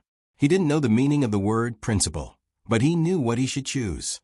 For his own benefits, he could give up his family today, but tomorrow he could give up his country. Wang Wan was very satisfied with Wang Ju's words. She knew very well that when she and Zhang Xiaobao were in the disaster 100 years ago, some officials clearly knew that their children were buried underneath, but they didn't save them. Instead, they temporarily left them there to save others. In the end, their children died. But what did that official get in return? His selflessness, which contained selfishness, was only publicized by the media. After that, he could forget about having any further development for the rest of his life. It was impossible for him to be promoted. In fact, as soon as the matter passed, he would immediately be transferred from an important position. This was because the officials above him were also bitterly disappointed. Today, for the sake of advancement, you can even disregard your own family. What if it were me tomorrow? Promote you? Dream on. Wang Wan, who was in a good mood, said with a smile, "Grandfather, very soon, our family will have 3 million strings of cash. Sea cabbage can be farmed. You can circle a place and raise it in large quantities. Xiao Bao will then come up with a series of ways to eat it. There will also be free advertisements in the newspapers. It's not that we're specifically promoting our sea cabbage, but we're also helping other places that have sea cabbage. Our goal is to let the people of Great Tang know that eating this thing can prevent diseases. The price would rise, but it was controllable. Just like sea salt, there was a maximum sales price control in every place, and it could not be increased casually. With the improvement of water transport and railway networks, many mainlanders could also eat seafood. The problem now is the construction of roads and bridges. The main problem is that Xiao Bao and I don't know how to design bridges. It's not that we can just take out the people who make the cannons and put them on the bridge pier. Otherwise, the bridge pier on the Yangtze River would not be made of iron chains. Iron chains make it impossible for trains to pass. Wang Wan's words reassured Wang Ju. It seemed that everyone in Great Tang knew that with Xiao Bao in charge, it was impossible for there to be a loss, unless there was a natural disaster in the farming and farming industry. However, natural disasters would not come every year. The corners of Wang Ju's mouth curled up, and he said with a smile, "I thought that I wouldn't have to pay more taxes, but I still can't escape." Sigh. You're still pretending to be obedient after receiving such benefits. Li Longji said to Wang Ju. He did not care how much benefits Zhang Xiaobao gave Wang Ju. That was his own business. In the end, Wang Ju protested a little and said, Zhang Xiaobao and Wang family's share in the railway transportation is indeed being squeezed. However, they have a lot of income in other areas, and the materials used to make the trains are not good. At least, they can't meet the standards set by Xiaobao and Cuckoo. There will always be all kinds of small problems. The industry is in their hands, and when the trains and railways need to be maintained, those who have the right to allocate them have to pay for it. Besides, most of the industries of Zhang Xiaobao and Wang family rely on the local resources to develop, and they rarely need to transport. When they really need to transport, it is usually to transport people's livelihood goods to the disaster area or to balance the price of goods in a certain place. In this kind of situation, they can forcefully compete for the carriage share of others at any time, and others don't have the right to agree. Let's talk about the land. Xiaobao, what price do you plan to pay in exchange? Hearing Li Longji's words, Zhang Xiaobao curled his lips and said, I don't understand. The land policy of the Tang Empire is beneficial to the people of the Tang Empire. Why do I have to pay for it in the end? Because I have always been listening to the two of you. No matter what you say, I will agree and help you after asking clearly. It's like when the two of you are playing billiards. I am in charge of setting the ball and passing the cue stick to you. The ball and the cue stick are mine, but the two of you have the right to decide which hole to put the ball into. Don't tell me that while the two of you are playing billiards, you want me to help you throw the ball into the pocket? The two of you don't even touch the cue stick, don't use any strength, and just use your mouth to talk. Li Longji gave an example, and Wang Ju was confused. What nonsense was this? They were talking about national affairs. How did this have anything to do with billiards? However, Gao Lisher, Zhang Xiaobao, and Wang Wan understood. What Li Longji meant was that the two of them were treating the Tang Empire as their own, right? Since it was the two of them who came up with the idea, it was up to the two of them to decide. Ah, that's true, right? Zhang Xiaobao turned to Wang Wan and asked. Wang Wan nodded. She admitted that this was what she and Zhang Xiaobao were doing. Their goal wasn't to earn money, but to develop the Tang Empire into the shape of their hearts. Thus, they didn't allow anyone to stand in their way. At times, they would display an extremely domineering attitude, carrying a conviction that they would slay gods and devils if they stood in their way. Speaking of which, Li Longji's words were right. Since the two of them were treating the Tang Empire as their own, they couldn't divide themselves between the greater Tang Empire and the smaller Tang Empire. Seeing that the two of them were in agreement, Li Longji said, Since the two of you are playing, you have to bear the consequences of losing. I'll bear the consequences with you. When it's time for you to be serious, you have to be serious. Don't worry about money. After all, even if you spend money, there won't be a game for you to play, right? More or less, right? Zhang Xiaobao was rendered speechless by Li Longji's words. Then tell me, what should we do with the land? Li Longji asked. Of course, we have to exchange it. Even if we were to buy it directly, the other party wouldn't agree to it. Let's expand outward, and we'll have more land. Tell them that those who occupy a large area of land can exchange 1 mu of land for 5 mu of land. Furthermore, they won't have to pay rent for 30 years. In other words, they won't have to pay a single copper coin for farming. Zhang Xiaobao raised a finger. Then he raised 5 fingers. What if the other party doesn't want to exchange? Li Longji asked. Doesn't want to exchange? That's right. The land elsewhere is too far away from their home. Why should they give up what's near and seek what's far away? They can continue to annex the surrounding land. Can you kill them? Li Longji sneered, as if he was representing a group with a lot of land. Zhang Xiaobao also sneered. Who do I want to kill?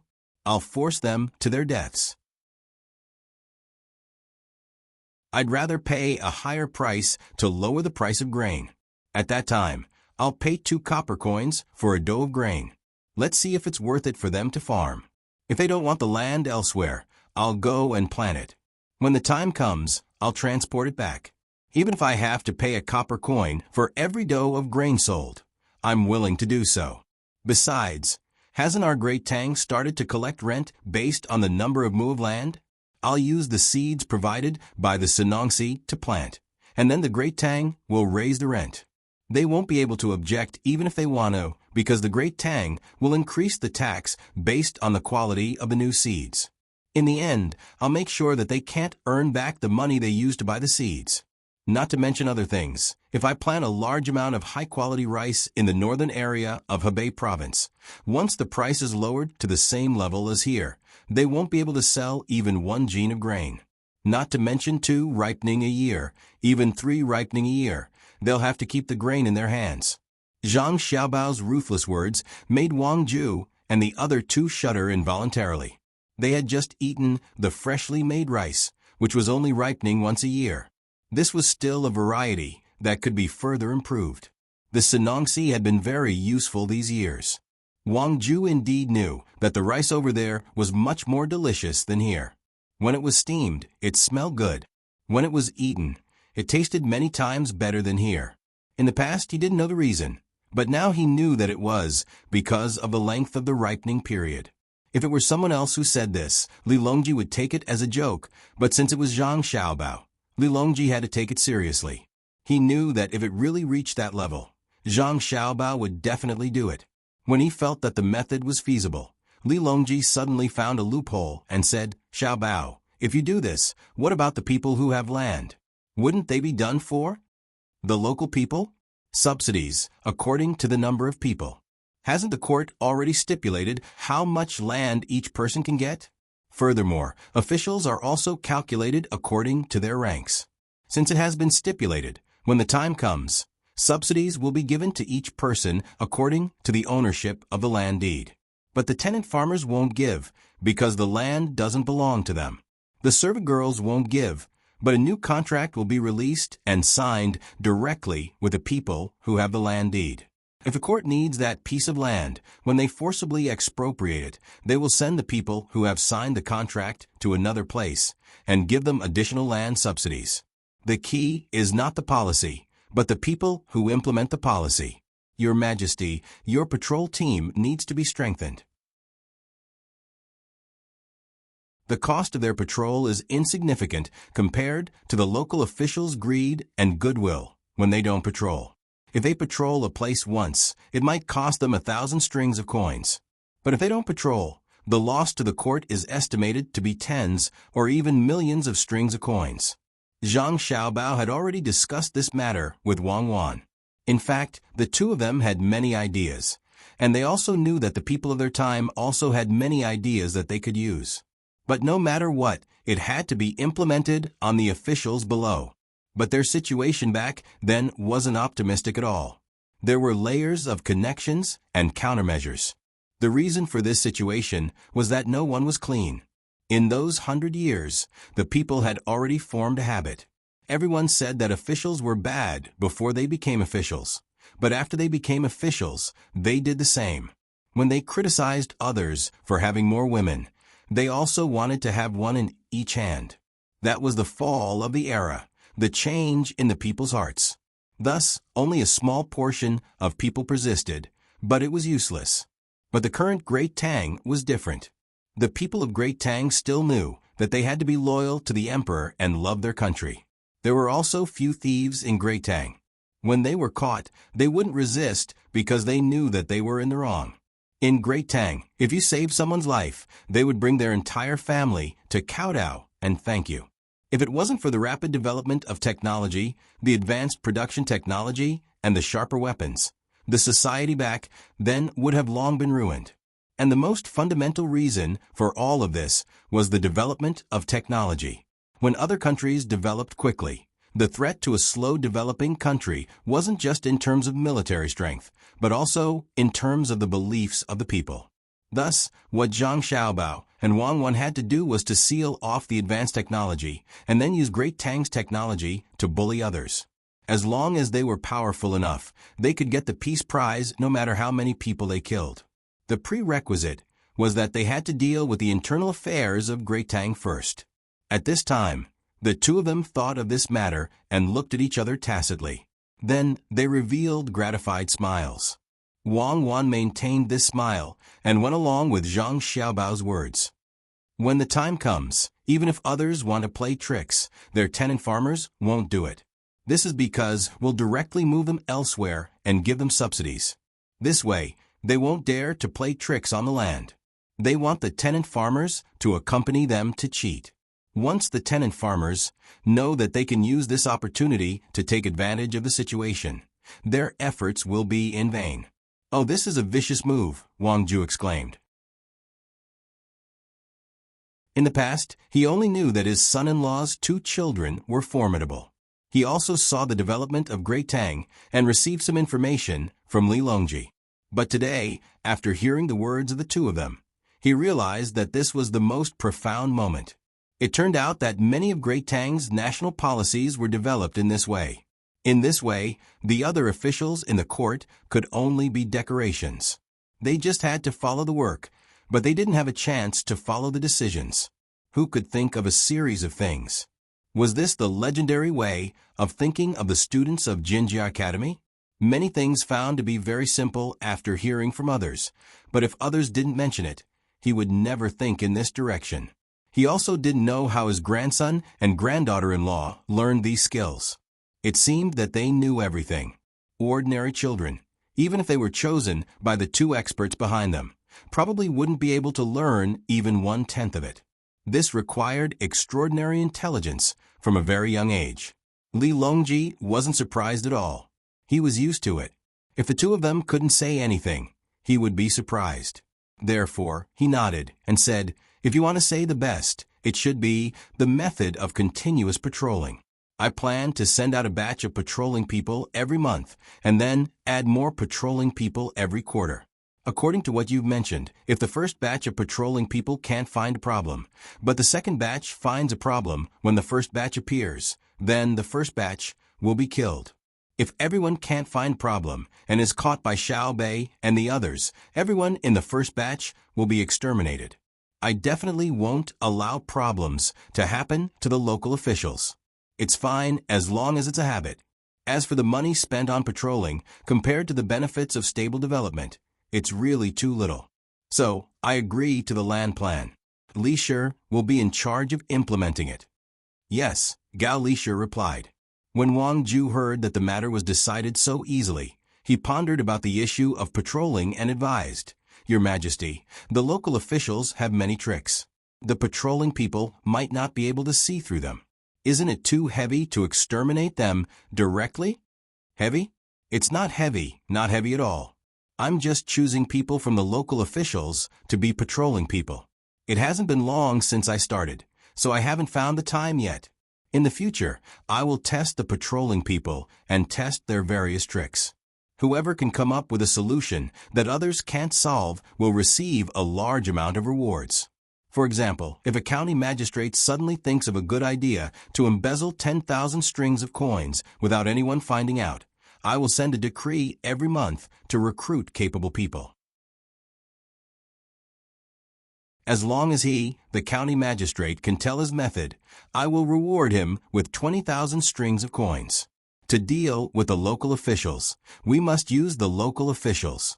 Usually, the people who are chosen to be patrolling, other than patrolling, their other work is to think of various methods.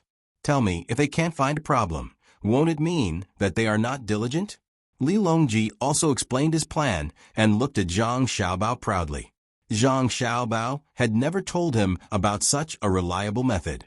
"Your Majesty, first of all, the county magistrate will receive more. Why don't we let him embezzle? Second, in the future, the local officials will realize that it's better to think of different methods than to embezzle directly. All of them will think of different methods."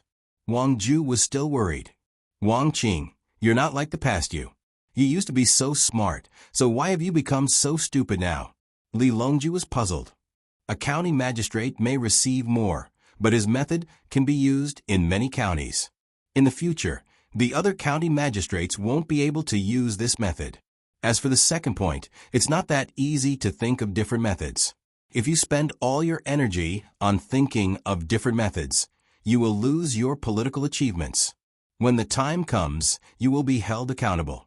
It's not that there won't be any loopholes, but as long as you continue to improve, it will become more and more difficult to find loopholes. Not everyone is that smart. Only then did Wang Ju react. He raised his hand and rubbed his temples. He had also been affected by the words of Zhang Xiaobao and Wang Wan and lost his calm. The main reason was that he had been mentally unstable for the past 2 days. He nodded and didn't say anything else. Instead, he prepared to listen quietly and let himself recover. Gao Lisher stood up and walked to the door. He gave some instructions to the people outside. He had to first clarify the issue of land and how much land each family owned. Otherwise, there were still many situations where the land was fake. Once the news of the contract was released, the people who owned the land would probably take it back. As for what they would do, there was no need to worry about it for the time being. When Gao Lisher returned and sat down again, Wang Wan brought up another matter. Your Majesty, I've discussed with Xiaobao. In the future, we won't give the officials land. Instead, we'll just give them money. In the past, we gave them land because the imperial court's treasury wasn't very abundant. However, we still need to let the officials do their work. If we don't give them land, the officials won't be able to survive. Now that the imperial court has more money, we don't need to continue giving them land. On one hand, it's good that the children of the officials don't like to do business. In the future, we will have to think of ways to control it.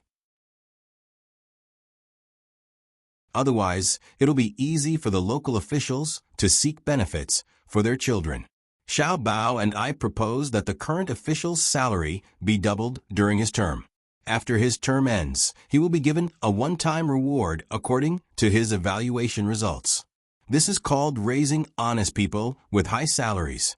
For a provincial governor, if he can really increase the standard of living of the people in his province by 10 times and develop the place in a non-destructive way and generate 1 billion strings of cash, what's wrong with rewarding him with 1 billion strings of cash?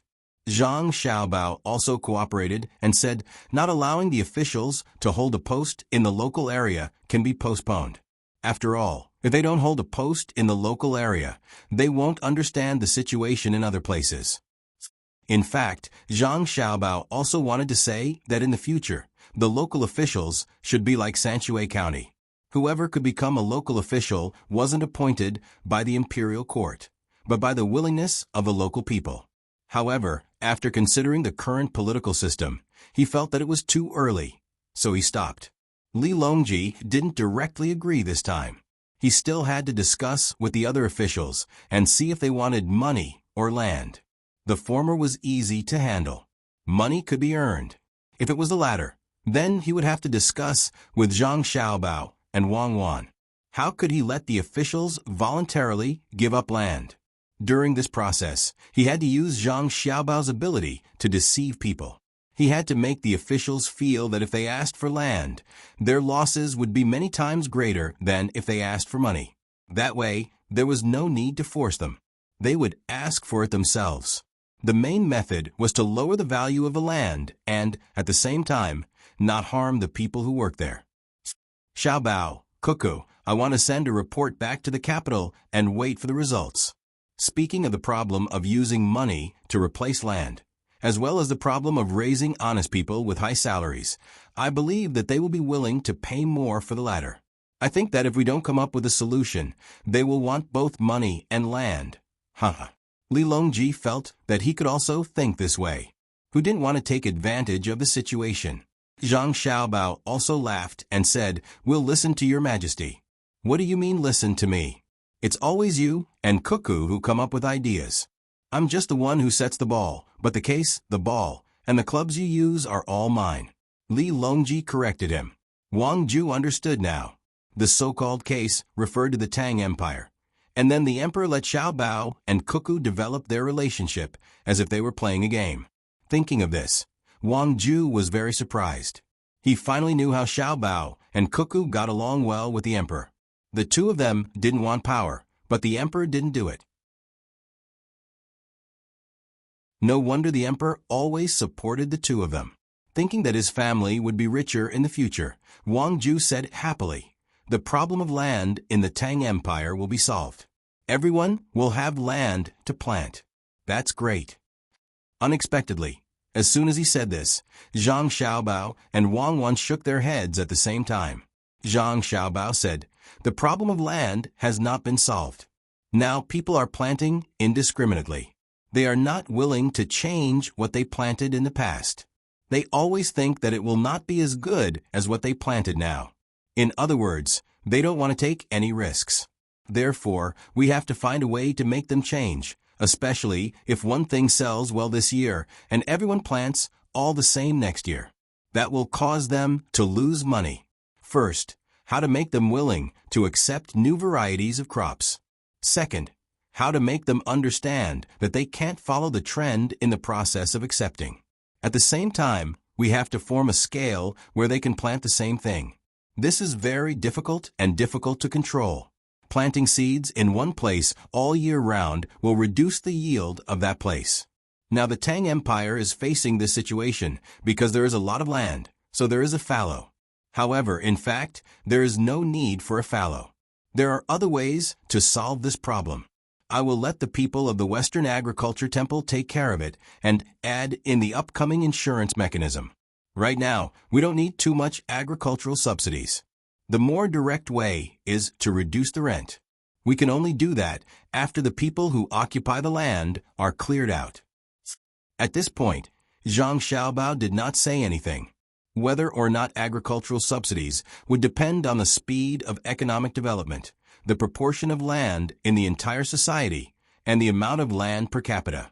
It was not to say that the people who planted the land had to suffer and receive subsidies. It would depend on the average income and the price of other products. A balance was the goal. All right.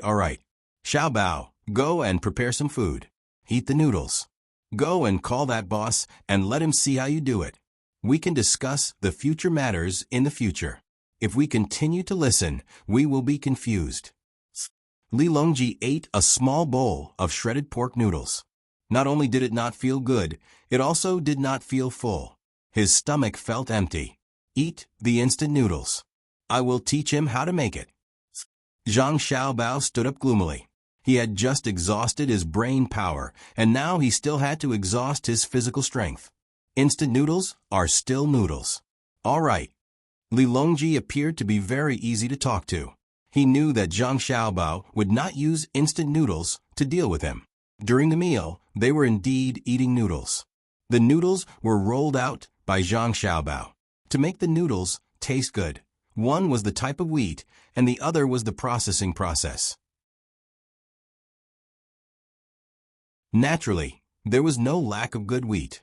Zhang Xiaobao spent a lot of effort and rolled the noodles over and over again.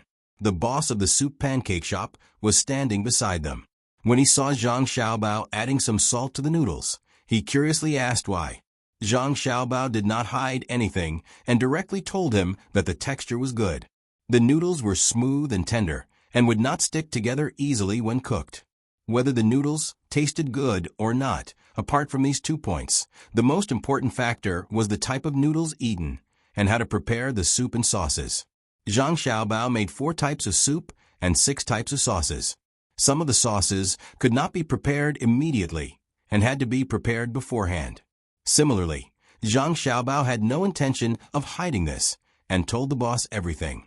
Not only did he teach the boss about the noodles, he also told the boss about his thoughts on noodles. After all, the boss was tested by Li Longji and stood in front of Li Longji at that time.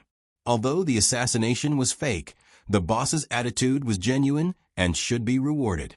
Another point was that Zhang Xiaobao was very clear that his cooking skills were not good enough. He had not reached the level of a special grade chef and would not have much time to study cooking in the future. The reason why he could cook better than others was because he had been studying ever since he came here. Another reason was that he had eaten a lot of noodles and had a good grasp of the seasoning. The future development would depend on the efforts of all the chefs in Tang who were dedicated to making delicious noodles. Since the boss wanted to promote the soup pancakes, then he would help him as much as possible. Perhaps many years later, there would be an old soup pancake restaurant that would stand tall for hundreds of years. Zhang Xiaobao's serious teaching moved the boss of the soup pancake restaurant. Although he had always called Zhang Xiaobao and Wang Xiaobao and Cuckoo and felt close to them, he had never thought that one day he would really stand beside Zhang Xiaobao and learn how to make soup pancakes from Zhang Xiaobao. He knew that Zhang Xiaobao was good at making money, and he also knew that Wang was good at fighting. He had also heard that Zhang Xiaobao was good at cooking, but he never thought that he was worse than him. However, when the noodles were ready, he recalled what Zhang Xiaobao said and was shocked. It was too amazing. There were so many things to pay attention to when making noodles. It was a pity that the noodles were ready too quickly. Looking at the situation, Zhang Xiaobao had not finished speaking before he had to eat.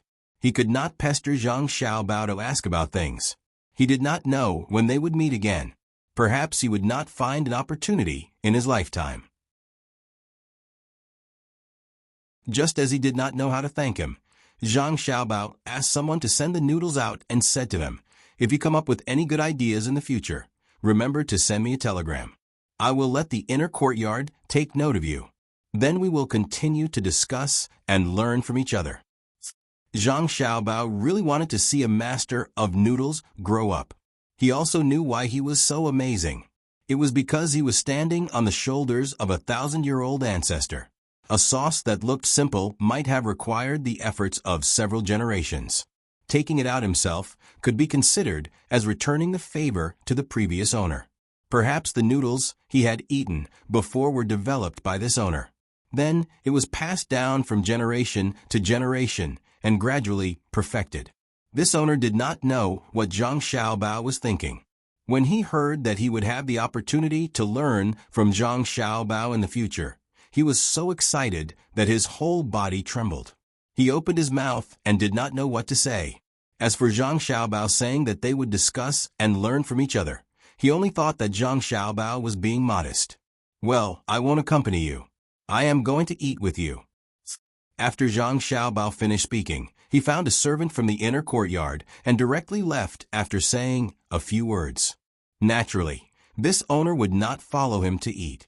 After explaining his situation to the inner courtyard and seeing that the kitchen had left a bowl of noodles for him, he thought for a while and picked it up, greeted the servant, and ran back to his own restaurant. He wanted to let the cooks try it. At the same time, he did not forget to take away a portion of the various sauces and soups. As for how much the utensils were worth and what he would do if he broke them, he did not even think about it. In any case, the owner was rich and did not care about him. If it was not broken, he would send it back. If it was broken, he would ask the owner to buy another set.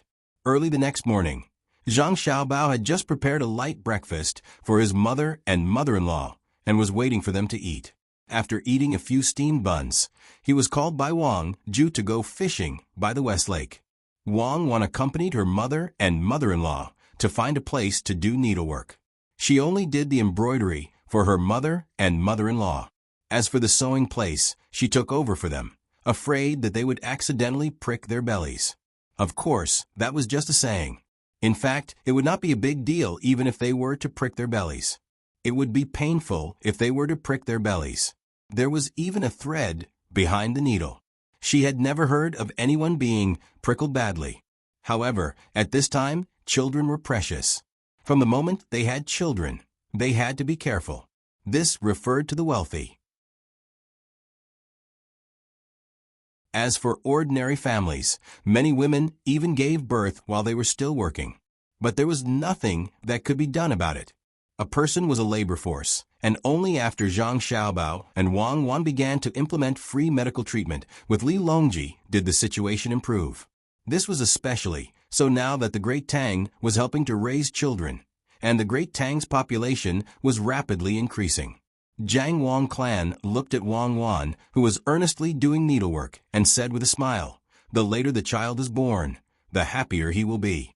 When you and Xiao Bao were born, our family was not as good as now. At that time, I was already 1 month old, so I didn't do anything. Don't be fooled by Zhuangzi." Sigh. "Mother, I know. Even the landlord didn't have any extra food. I still had to save up some money to buy books for father to learn from the teacher. It was because of the hard work back then that we have today," Wang Wan said with a smile. At the beginning, when she was in a daze, she called mother-in-law. She didn't call Zhang Zhong father anymore. She felt uncomfortable, so she didn't call Zhang Xiaobao father. Instead, she called him Zhang Xiaobao and Zhang Xiaobao. Wang Wan's mother also said, "It's not us. It's all because of Xiao Bao's ability." Xiao Bao can make a lot of money. Not to mention ordinary people, even if the whole Tang Empire worked together, it still wouldn't be enough. You can't always bully Xiao Bao just because Xiao Bao dotes on you. Wang Wan's mother was already a rank 1 noble lady, but she still adhered to the original traditional ideology. That was, a wife must take good care of the elderly, help the man take care of the family matters, and take good care of the children. Even though she knew that her daughter was no worse than her son-in-law, she still said that. Just like the Jiang Wang clan, didn't she still live a good life with the Zhang family? Jiang Wang clan naturally defended her daughter-in-law. She said, "Sister, you can't say that. You've spoiled Xiao Bao too much. There needs to be someone in the family who can control him. In my opinion, Cuckoo should look after Xiao Bao more often. Otherwise, one day, he will fly into the sky and abandon his mother. With Cuckoo around, if he dares to fly, she will shoot him down. Xiao Bao can't fight." Wang Wan's mother said with a smile, "Sister, you're the one who's spoiling her. As a mother-in-law, you don't control your daughter-in-law. Who knows, one day, Cuckoo will take over the power in the family and not treat you well. There's no need to fight for it. I'll give it to her now. Cuckoo is not that kind of daughter-in-law. When the child is born, I'll have to let Cuckoo take care of him. Even I don't feel at ease. Anyway, I can't teach a child like Xiao Bei," Jiang Wang clan said with a smile. She was not worried about the child at all. Whether it was food, clothing, or education, she was not worried at all. With Xiao Bao and Cuckoo, the child would only be better off. Wang Wan's mother also smiled and did not say anything. In the past, she was worried. After all, her daughter would eventually belong to someone else. If she had another child, they would not give the money to her child, especially the boy on her side. However, she later realized that it was impossible. Xiao Bao treated all his younger siblings the same. Moreover, even she did not know how much money she had at home. There was no need to worry that the child would not be able to live a good life without money in the future. Just a little bit of the family's money was enough for a child to establish a family by himself. The later the child was born, the happier they would be.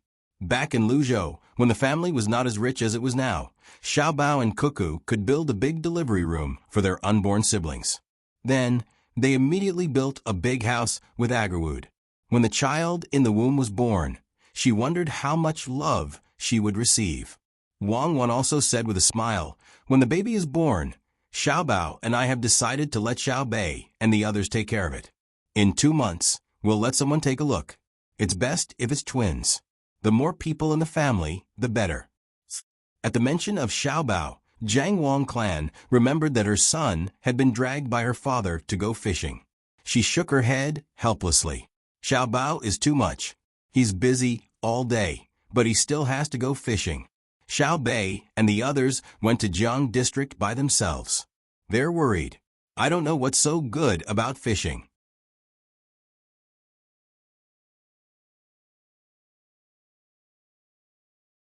Chapter 1062. Zhang Xiaobao looked straight into Wang Ju's eyes, shook his head blankly and asked, "Grandfather, we are here to fish. Is this thing a crawler? Can it walk on the ground?" As soon as he finished speaking, Zhang Xiaobao regretted it. Who was the other party? It was Wang Ju, a close official of Lilongji. How could he be an ordinary person? He had overdone it. It was all Wang Ju's fault. Sure enough, after hearing Zhang Xiaobao's words, Wang Ju's joy faded a little. He finally knew what it meant to understand the ways of the world. His grandson must have known what he had asked someone to bring, but he pretended not to know just to make him happy. If he didn't hear his answer, he would have thought that he had never seen it before. Sometimes when a child is too smart, it doesn't feel good for an adult. Thinking about it, Wang Ju became happy again. Her grandson was doing this to make her happy, which meant that the child was filial to her. Moreover, to have such a sensible grandson was something that she could only wish for in 8 lifetimes. Others probably didn't have it, right? So Wang Ju didn't care anymore. He said to Zhang Xiaobao, "Since you know, let's throw it down and see. The bait you gave you has a lot of hooks, and you also need to put some on the tongue. It's best if it's a worm or a red worm in a small ditch. There's a place you need to hold down. Otherwise, if you touch the hook and the tongue, it will close its mouth. Hang stones in the net below. If you hang other things, they will fall into the water in the end. It's not convenient to salvage them. Okay. Zhang Xiaobao didn't continue to pretend to be stupid. He carefully looked at the wooden otter. According to Wang Ju, the bait should be hung, and the bait should be put down. This was to attract different kinds of fish. Both of them were ready. So they put the bait down and waited for fish to eat it. If a fish touched it, the wooden otter would close its mouth and release the stone below. It would float up automatically. Seeing her grandson put the things down, Wang Ju threw in a few more fishing rods and said to Zhang Xiaobao, "Xiaobao, I almost forgot. You and Cuckoo are not ordinary people. Also, the Ministry of Works that you let Yongqing manage and the technicians in your family design are more advanced. In the future, if you encounter something like this again, tell me the truth. The more you know, the happier I, as your grandfather, will be. Xiaobao, tell me the truth. Did you use your skills to make this thing?" Wang Ju felt that with the technology Sun Tzu had, he could make better wooden otters. So he asked. Zhang Xiaobao waved his hand and replied, "Grandfather, how could I possibly make such a thing? This thing can only catch one fish at a time. I can play with it for myself, but I don't have much time to play with it.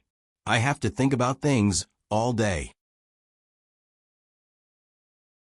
Although I came here to fish with you, I also have to think about other things.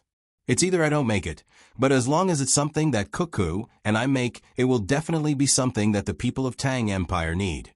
We also made tools to catch fish, but not just small things like this. We put big things on the fishing boats. They can help with the fishing nets and make it easier for the fishermen to catch and collect the fish. If we do it for ourselves, that is truly for ourselves. If we do it for the people of Tang Empire, Cuckoo and I will be happy. We don't care about the world, but we care about what we can do for Tang Empire. Compared to how many fish we can catch, a word of gratitude from the people makes us feel more comfortable. Selflessness is selfishness. I haven't seen true selflessness. Even if you don't leave your name when you make something, it's because as long as you think about how much help your product can bring to others and feel gratified, that's the embodiment of selfishness. It's just that one kind of selfishness brings benefits to oneself, while the other selfishness brings benefits to others. There's nothing wrong with selfishness. What's wrong is whether you belong to the former or the latter. Wang Ju listened to her grandson's words and then looked at the third wooden otter that had not been baited yet. She suddenly felt her face heat up. She thought to herself, no wonder His Majesty gave me the cold shoulder and valued Xiaobao and Cuckoo. She was just an opportunist who helped His Majesty seize power. Xiaobao and Cuckoo were the ones who were truly magnanimous. They might have flaws and all kinds of small problems, but the people of Tang Empire approved of them because of their persistence and sincerity in the matters of Tang Empire. Just like how Xiao Bei refuted Shan Feng, who had come looking for trouble and wanted to attack Xiao Bei and the others. His meaning was very straightforward. He said, "Don't put ethics and morals on me. I'm not a saint. This is all I can do. I'm doing it and I'm working very hard. As for what I did wrong, it's wrong. I'm willing to take responsibility. I have a good brother and sister, but you don't. With the help of my brother and sister, I can help others. As for you, you can only be a mountain village man. You can just be a good village man. Why do you have to question me?" She had originally wondered why Xiao Bei and the other children were so direct, but now it was clear that their brothers and sisters were the same. The strength and calmness in their bones, and then they brought benefits to the people, were what the people liked the most. They were not something that a noble man full of benevolence and righteousness could compare to. The people admired morality, but what they needed more was rice. The people needed benevolence and righteousness, but what they needed more was invincibility. And what Xiao Bao and Cuckoo were doing was what the people needed. One was improving their lives, while the other was conquering the world. Thus, the emperor did not need someone who would rebel. What he needed was someone who could stabilize the country. Everything was that simple. Wang Ju finally understood why she was alienated. It was because she did not immediately change. At the same time, she also understood why the emperor appreciated her. It was because of her relationship with Xiao Bao and Cuckoo. Xiao Bao was her grandson, and Cuckoo was her granddaughter-in-law. If she was still the same opportunist as before, then there were two possible situations. One was that Xiao Bao and Cuckoo would rebel with her, and the other was that the two of them would watch over her. This was the emperor's idea. In that case, the emperor's trust in Xiao Bao and Cuckoo had reached a terrifying level. Did the emperor believe that Xiao Bao and Cuckoo would not rebel with her? Zhang Xiaobao's words made Wang Ju think of many things. After thinking about it, the way Wang Ju looked at his grandson changed. He waved his hand, and everyone around him retreated. He asked, "Xiao Bao, if you and Cuckoo rebel, what will the result be?" Zhang Xiaobao's expression was still so calm, as if what Wang Ju asked was a very small problem. He smiled and replied, "Then we will have to find a new emperor. It is very troublesome and not worth it. The people of Tang will also be at a loss for a period of time. A person's life has an end. Cuckoo and I do not want to waste years or even decades to restore the confidence of the people of Tang. It is not worth it. Grandfather, do you know? Right now, Cuckoo and I are developing Tang's industrial development in a very effective and direct way. If we do not take detours, it will develop very quickly. You will see that Tang's technology is developing by leaps and bounds. What Cuckoo and I need to do is to train talents. We have bypassed all the detours in the development process. We will make the researchers believe that there is absolutely nothing wrong with their research. In a year, in less than a year, you will see a new carriage. Carriage? All right, let's call for a carriage. It will definitely appear, because Cuckoo and I know what it is. We won't let the researchers waste too much time on uncertain experiments. We will not let them borrow money and find investments for the materials they test. We have omitted this process. This is the super-industrial revolution that Cuckoo and I are building. Just like this fishing device you made. Just like you said, I know that Cuckoo, and I know that it is too simple. It is just a few interactive links. It is not a big deal at all. But how long did you think when you made it? How many times did you fail? And in the Ministry of Works, failure is only due to the difference in the choice of materials and proficiency. It is not because the thing itself is wrong. Cuckoo and I will control the direction and thinking of the research. Zhang Xiaobao's meaning was extremely clear. Without making any mistakes, he and Wang Wan could make the great Tang develop its industry as quickly as possible, and then lead other industries along the way. Every day was very precious. They were not willing to waste years or even decades on the matter of who became the emperor. With that time, Tang would have developed to another level. Wang Ju was frightened by his grandson's words. He really did not know the progress of Tang's industrial development, but after hearing this, he finally had a general impression and expectations. He wondered what the carriage that could replace a horse would look like. How fast could it travel? Would it be able to travel on all the roads?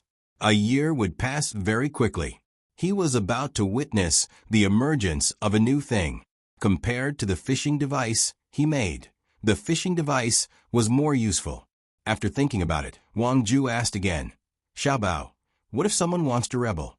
Or is it someone close to you?" Impossible.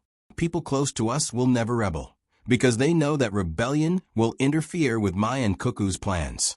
Anyone who has such thoughts is not close to us, but an enemy. Therefore, in my and Cuckoo's opinion, there's only one way to deal with those who rebel, and that is to kill them. Zhang Xiaobao's tone was still so calm, and there was no other expression on his face. However, his words made Wang Ju's heart tremble. "Xiao Bao, I am just asking. Since that is the case, you can go back to work. There is no need to fish. Fishing a few dozen fish is not good for the people of Tang."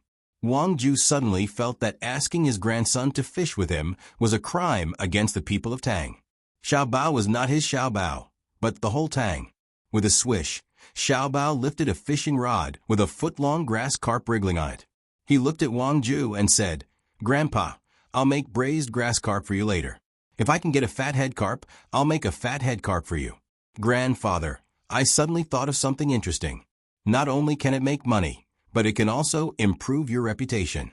At the same time, it can also give the people a way to make money and let the rich people spend more money to generate profits and taxes." Wang Ju was confused. Did he not express clearly enough just now? He said that there was no need to fish. Why was Xiaobao addicted to it? Furthermore, if one were to say that Xiaobao was absent-minded when it came to fishing, he caught the most fish, and his timing was even better. However, if one were to say that he was focused on fishing, how could he combine that with earning money and reputation, as well as making the people rich and raising taxes? "Xiaobao, what's the matter?" Wang Ju could only follow suit and ask. He was really confused. This grandson of his was too strong. Needless to say, his fishing skills were excellent, but he was still able to think of a bunch of things in such a situation. No wonder Her Majesty always liked to pester her grandson. He was really amazing. He could still think of other things while doing other things well. Judging from the few benefits, it was probably not a small matter. Zhang Xiaobao looked at his grandfather in surprise. Was it necessary? Fishing was originally a form of entertainment. When he was fishing in the past, he decided on the income of hundreds of millions of yuan. Otherwise, who would accompany those people to fish? Was he that free? Ordinary people were not qualified to fish with him. Of course, excluding Wang Ju's identity as his grandfather, he could also be the Minister of Finance. He had been the Minister of Revenue before. Thinking of this, Zhang Xiaobao smiled and said, "Grandfather, what I'm talking about is actually very simple. It's fishing. You can organize and set up a place for fishing enthusiasts to play together.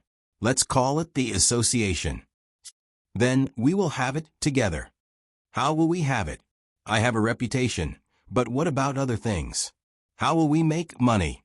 How will the people become rich? And where will others spend their money?"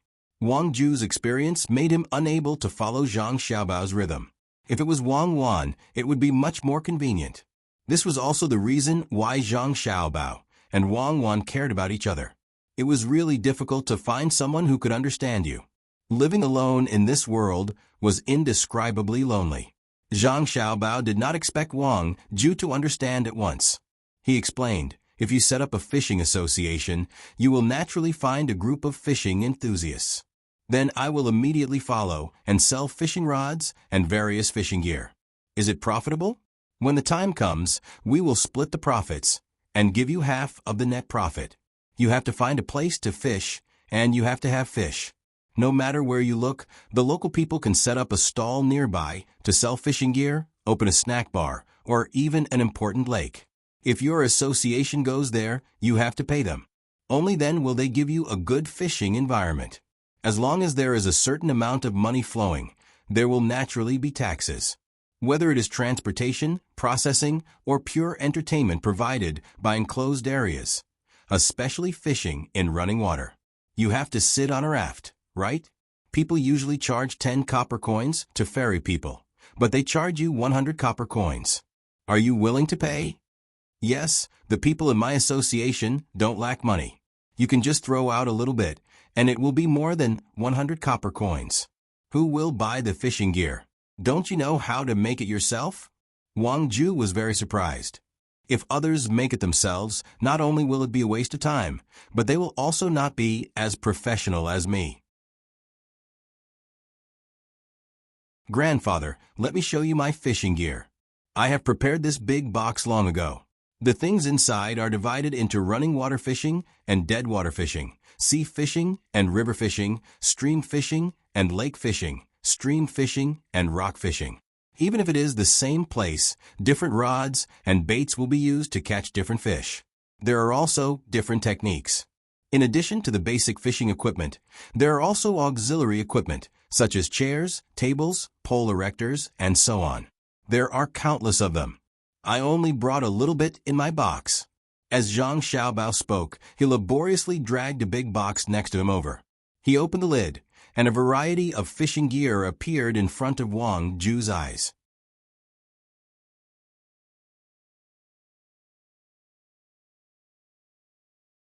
Chapter 1063. Wang Ju, who thought of himself as a fishing expert, was completely dumbfounded when he saw the dazzling array of items in Zhang Xiaobao's box. He had never even heard of many of the items, let alone seen them. Is this a part of it? Wang Ju did not ask what each item was used for. He thought that his grandson would explain it to him and leave a few sets for him to use. However, he really could not think of a reason why fishing required so many items. The simplest type of fishing only required a rod, a line, a hook, and a bait. Zhang Xiaobao nodded and replied, "Grandpa, this is indeed a part of it. If we really want to talk about fishing items, even 10 boxes of this size are not enough. Different environments, different seasons, different geographical climates, and different types of fish have a huge impact on fishing. Of course, if we only use a fishing rod, it is not impossible to catch them. Perhaps some fish will come to join in the fun. But didn't we just say that you will be in charge of the fishing association? Naturally, we have to prepare more items so that others can have a choice. Moreover, the more items there are, the more professional it will appear. This will indirectly raise the status of the association. Otherwise, if you use an ordinary wooden rod as a fishing rod, it will not reflect your identity, right?" Zhang Xiaobao was very familiar with fishing. In the past, he often went fishing with others. While fishing, they would discuss business or scam others. He knew all the so-called high-level entertainment activities and was very proficient in many other aspects. For example, he could be considered an expert in golf. One was good at coordination, and the other was naturally rich. In fact, he was very clear that if everyone in the world played golf, then the people who were ranked high in the world would all be suppressed. They were not good enough. The reason why they could stand at such a high position was only because they could afford to play. Ordinary people, even if they had the talent, would not have a chance. This was the game that the rich played. It was not that they were really good at it, but that they did not play the games that ordinary people played. If they really played, they would be nothing. Wang Ju also understood the meaning behind Zhang Xiaobao's words. From the looks of it, it was not just for fishing, but to make money. However, the money was not just for the fishing association, but also for other places with various kinds of fish. At the same time, the people could also go and join in the fun. Of course, the most important thing was that all the fishing tackle was designed and made by his grandson. Therefore, for a period of time, his grandson could make a lot of profit just by selling fishing tackle. He could use the reputation of the Angling Association to sell his fishing tackle to his grandson. Good plan. It was really a good plan. Thinking of her grandson's ability to make money, Wang Ju smiled and said, "Xiaobao, according to what you said, if I become the president, won't my fishing ability be better than others? Stay a few more days and tell me how to use the things in the box." However, Zhang Xiaobao shook his head and said, "Grandpa, you don't need to be very good at fishing. What you need to do is to know the habits of each fish, know what kind of fish are in which place, and know how to use the rod, bait, and hook. Your role is to organize fishing activities and manage the departments under you. You used to be the Minister of Revenue, so I don't think there will be any problems, right?" Zhang Xiaobao knew the power of an organization too well. Whether an organization was good or not did not depend on the masters in a certain activity, but on the ability of the leader. It was easy to be a master. If one's own ability was not good enough, he could train them. If he could not train them, he could hire them. Just like in football, no matter how valuable the players were, they could not earn as much as the people in the club. Otherwise, the club would lose money. It was the same for car racing. In the end, the people who benefited from it were the people in the organization behind the scenes, not the people who risked all kinds of dangers on the field. This was the knowledge of using people. Wang Ju also thought of this and said with a smile, "Organization? I know how to organize an organization, but why does the fishing association need departments? Is there someone who takes you out to play, and someone who sells fishing tackle?" As he spoke, Wang Ju narrowed his eyes and looked at his grandson. Zhang Xiaobao's eyebrows and Wei Wei frowned. He felt that his grandpa was getting more and more stupid. What a simple question. How could he ask such a question? Thinking but not showing it on the surface, Zhang Xiaobao explained, "Grandpa, the fishing association is not the inner court of our family. What we need is unity. In fact, it is no different from the court, except that the court is at a higher level and the association is at a lower level. Fishing fans from all over the Tang Empire can't be so united. So what you need to do is the simplest and most difficult work of internal balance. You don't allow them to be united and make them have conflicts. One is the temptation from power, and the other is the temptation from economics. Power is the right to speak, and economics is naturally money. Only when there are conflicts can there be competition, and you can seize the opportunity. If they really unite, they may overthrow you at any time. So, you need to do this." Zhang Xiaobao began to explain to Wang Ju. For example, the departments and power should be divided. After all, it was a fishing association, and there was no need to be afraid that there would be too many idlers. The departments were also divided into those with more profit and those with less profit, so that it would be easier for the leader to make decisions. He talked about the managers who were responsible for fishing in the running water, the people who were responsible for fishing in the streams, the people who were responsible for organizing the staff, the logistics, and the auxiliary medical care, etc. He could even guide the subordinates to explore new fields, such as not only fishing, but also catching shrimps and turtles. He even told them some of the fighting skills of the subordinates. The more Zhang Xiaobao talked, the more he did not forget to pull the baited fish out of the water from the West Lake and put them in the net nearby. He let them live in the water until they were fresh when he ate them. Wang Ju listened attentively and nodded from time to time. He stopped fishing and narrowed his eyes even more. The kind smile on his face also became more obvious. It has to be standardized and managed according to the administrative method. And Grandpa, you can't do this.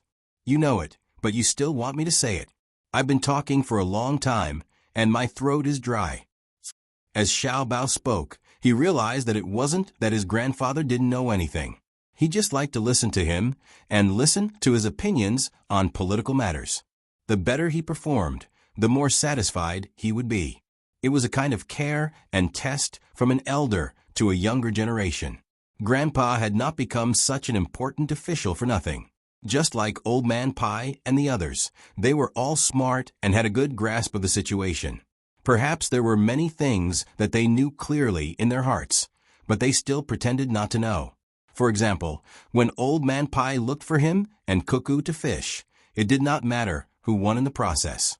What was important was the result after they reached a compromise. There was also that Li Longji. He was good to the two of them, but not from the beginning. In the beginning, there were all kinds of suppression and tests. If it were not for the existence of a very distant country that was very powerful, the two of them would not have survived until today and would have been controlled. People who could become emperors were usually not given for nothing. However, they would also make mistakes. It was probably because Li Longji did not believe that he was the same as Cuckoo that he gradually changed. There were many emperors who made mistakes in history. Even the emperors of so-called democratic countries would make mistakes, but the art of struggle was not lacking. Thinking of this, Zhang Xiaobao could not accept it. He had said so many things to him, but in the end, it was just a test from an elder. Wang Ju chuckled. "Xiaobao, don't blame Grandpa. It's just that the other children in Grandpa's family are much worse than you and Cuckoo. The younger children are also far behind Xiaobei and the others. Usually, I always want to teach them a lot of knowledge, including the political struggle you mentioned. They are afraid of me, so they want to learn, but they can't satisfy me. Now that you are here, shouldn't you make me happy? Okay, if you are happy, then what about the fishing association?" Zhang Xiaobao said helplessly. "Of course, I will be the president and help my grandson sell fishing equipment. I know that fishing is not like before. Before there was no fishing net, it was the ancient way of survival.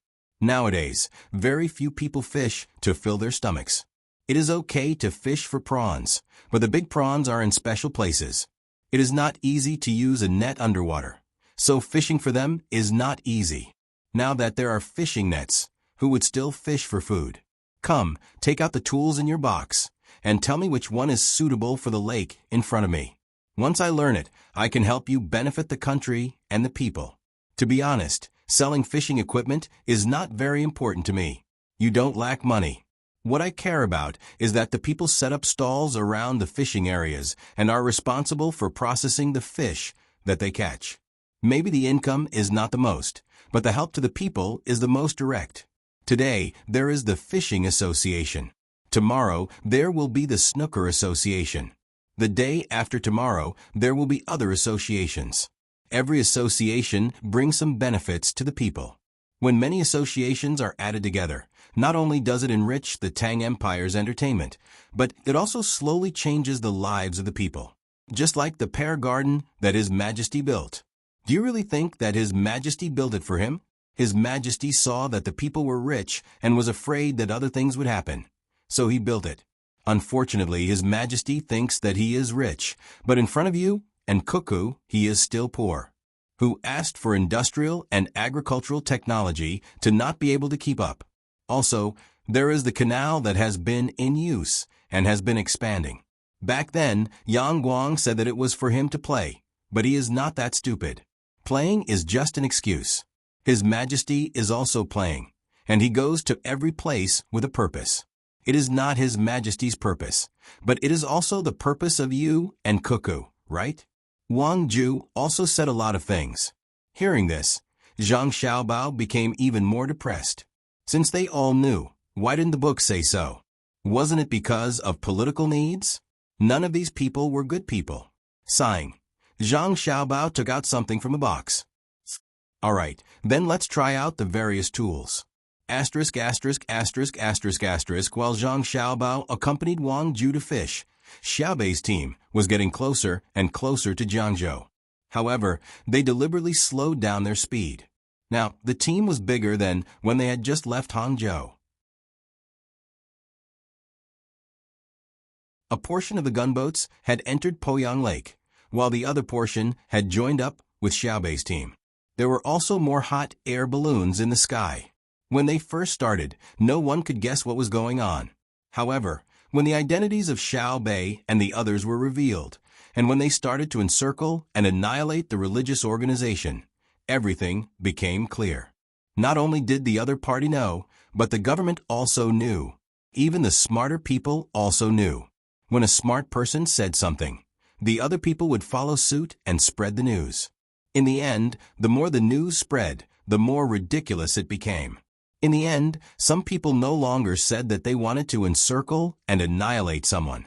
Instead, they said that there was a monster in Poyang Lake, and that it was disadvantageous to the Tang Empire. It would overthrow the Tang Empire and cause the people to live in an abyss of suffering. The Zhang family and the Wang family gathered all their forces to find the monster and kill it. They wanted to protect the Tang Empire and allow the people to live a stable life. At the same time, there was another saying. The Tang Empire had angered the heavens, and there was a monster in the Tang imperial court. Therefore, the heavens sent immortals to kill the monster. However, the monster had already cultivated and was not easy to kill, so the immortals could only hide in the lake for the time being.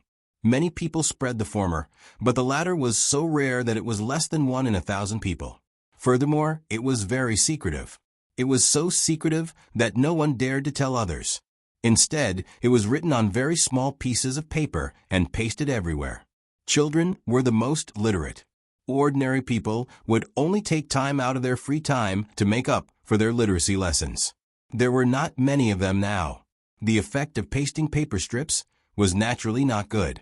Ordinary people could not understand it, but children could. However, once they told their parents would immediately tell them to shut up. Some even followed their children on the streets. Early in the morning, they would see the paper strips that had been pasted everywhere last night. When the children read them, they would immediately tear them down. Ordinary people were not stupid. They could tell who was good and who was bad just by looking at their lives. Some ordinary people even spoke bluntly in places like tea houses. They said that the Tang Empire did not have monsters, but immortals helping the Tang Empire. Moreover, even if there were monsters, they were good ones. The immortals sent by the heavens were bad immortals. When the immortals in the mortal world saw that people in the mortal world lived better lives than immortals, they were jealous. As a result, when Xiao Bei slowed down the speed of the team, there would always be many citizens on the shore during the day. They would bring local specialties and ask the ferries in the river to help deliver them to Xiao Bei's boat for Xiao Bei and the others to eat. They used this to express their support for the Tang Empire. Ordinary people would not talk too much like the officials. They used the most practical actions to tell the rumor mongers whose side they were on and who they supported. Rice noodles again? We can't finish them either. Did you pay? When it was almost noon, Xiao Bei helplessly said to the inner courtyard as he looked at the items delivered by the ordinary people on the shore. We did, but the ordinary people were not willing to accept them. Look, a basket of rice noodles, if sold normally, would cost at least 15 copper coins. But in the end, the ordinary people who delivered the rice noodles only took 7 copper coins when we said that we would not take any money. It's not even enough to cover the cost, let alone the labor costs. Young lady, find someone else to be in charge of this matter. I think Sixth Steward Wang is a good choice. Let him do it. I really can't stand it. Arguing with the ordinary people over a few copper coins is like fighting a war. The inner courtyard complained.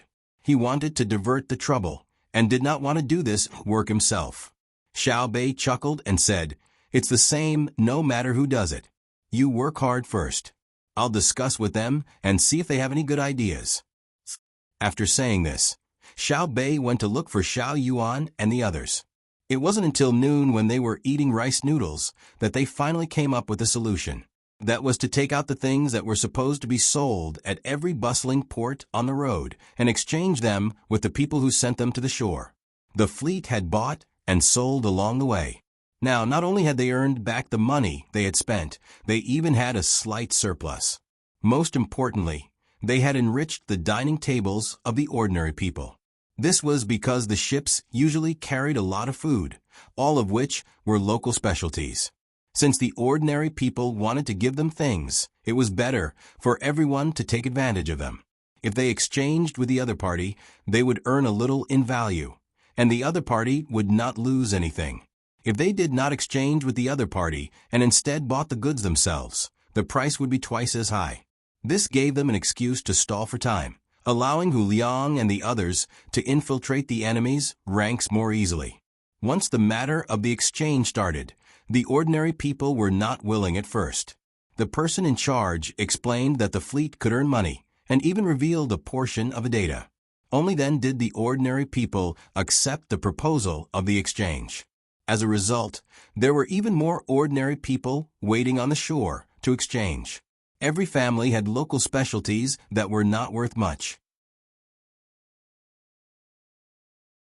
They took them out and sent baskets of them to the shore, waiting for the fleet to send small boats to transport them back and forth. This turned the fleet into a mobile market. Other than the local specialties, there were also handmade products. Xiao Bei and the others did not stop them. As long as they came from the shore to exchange, no matter what the other party took out, they would exchange it with them.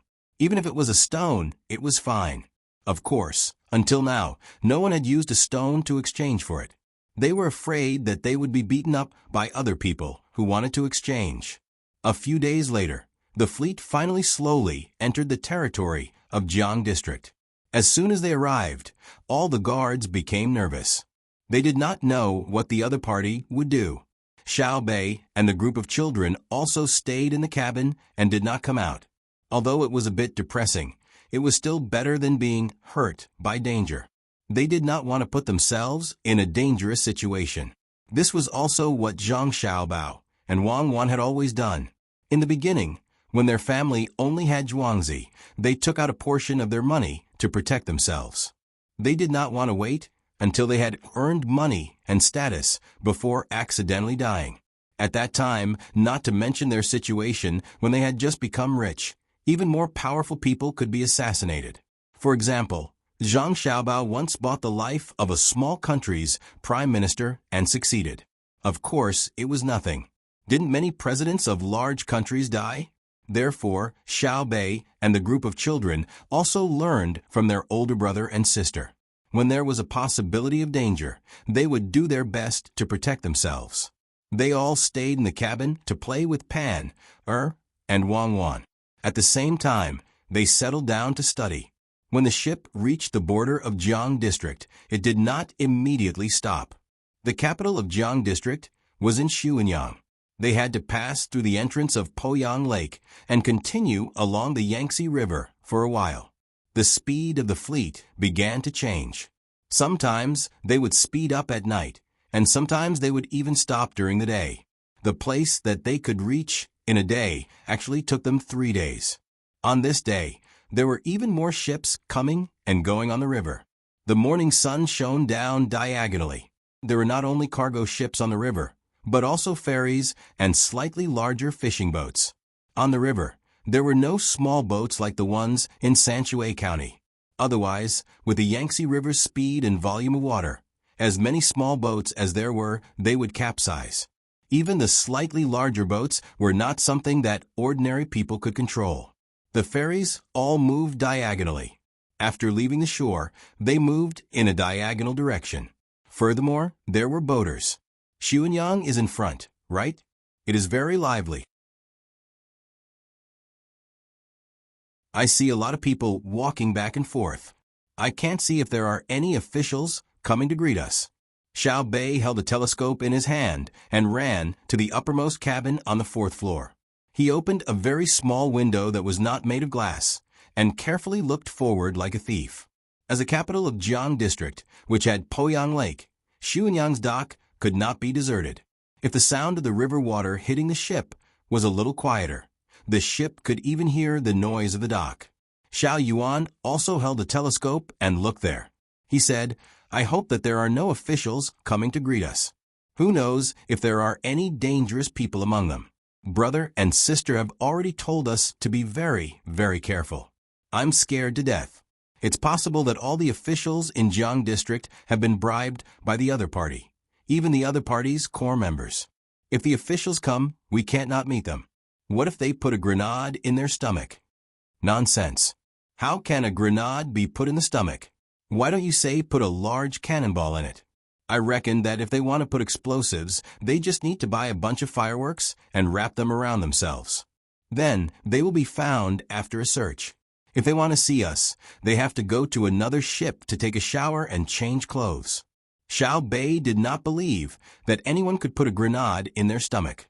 It was too big to fit in, and it was so heavy. Not necessarily. There are many capable people in the world. Either they bury explosives somewhere such as the dock and wait for us to go up. Then they will light it up. With a boom, we will fly. Xiao Yuan had nothing to do, so he and Xiao Bei were discussing how to assassinate. At this moment, the inner courtyard member who was accompanying them said, "If they can really get explosives, it means that they have their own people in the army. This is troublesome. If they can get explosives, they can also get guns. It's too dangerous for us." That's really possible. Xiao Bei became nervous. Then he instructed, "Stop the ships and issue a warning. Get all the ships in the river to maintain a distance from our fleet. Don't let them come forward. No matter the reason, even if their oars are not properly oared. As long as they come close, sink them. We can't go ashore at the dock. Let's go somewhere else. Oh, get someone to send the big doll made in Old Willow Village to the dock. I want to see if there's anyone who doesn't want the doll to appear." Just as Xiao Bei finished speaking, Xiao Yuan suddenly shouted, "Those ships! Quick, look at those ships. What are they doing? They are approaching us. There are even banners on them. Quick, see what's written. No matter what's written, don't come close. If you do, sink them. Quick, send someone to shout. No, don't send anyone over. Use the loudspeaker. Even if it's to welcome us, don't do it. When Xiao Bei heard Xiao Yuan, he looked over. Indeed, there were about 20 small boats with banners on them. They were approaching the fleet at a fast speed. They were upstream, so all they had to do was follow the water and go down.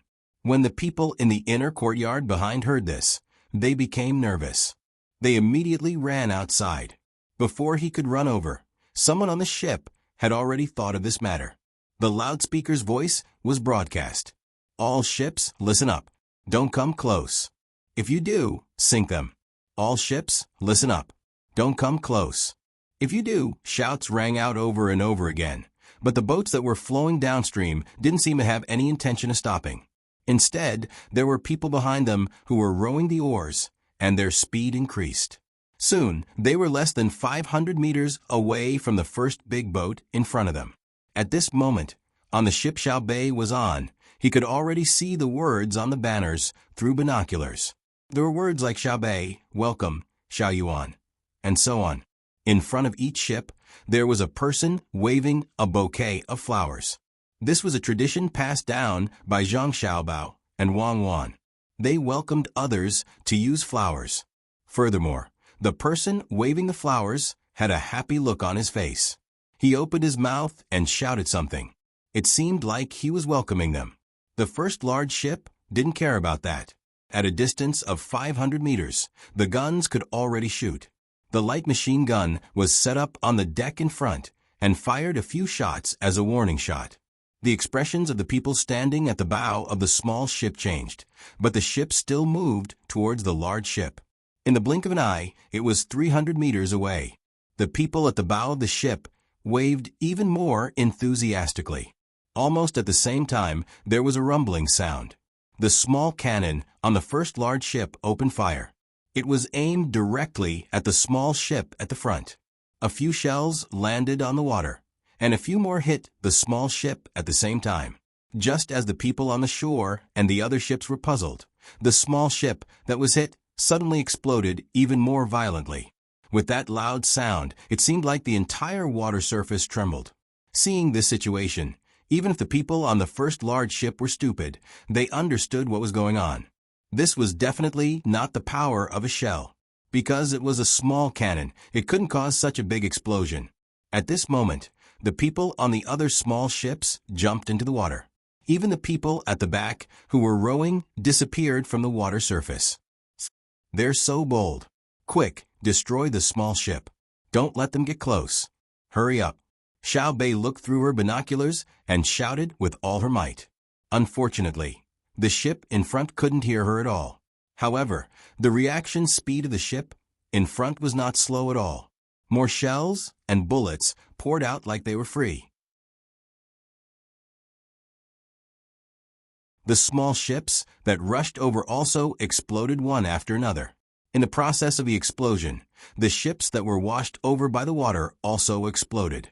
In the end, only one small ship broke through the heavy barrage of shells and came to about 10 meters away from the large ship. This time, the people on the large ship did not attack. They just lay on the deck, meaning to let the small ship explode. After all, the ship was big enough, and the outside was made of iron. The only thing they were worried about was the vibration. They estimated that some people would be injured, but it wouldn't be enough to say that they would be killed. This was because the fleet had long been trained to move to a relatively safe place at critical moments. If they couldn't move in time, they had to stop all actions, cover their ears with their hands, and keep their mouths shut. The people on the large ship felt that the small ship that came over could still withstand it. At most, it would blow up the isolation cabin below the ship. If they were unlucky, water would slowly enter the ship. The damage control team on the ship would drain the water and slow down the ship's sinking speed. When the time came, the people on the ship would jump down and wait for the ships behind to rescue them. Everything was ready, but the small ship that came over did not explode. Instead, it sank very quickly after touching the large ship. From other angles, one could see that there was a hole at the back of the small ship. It was wet.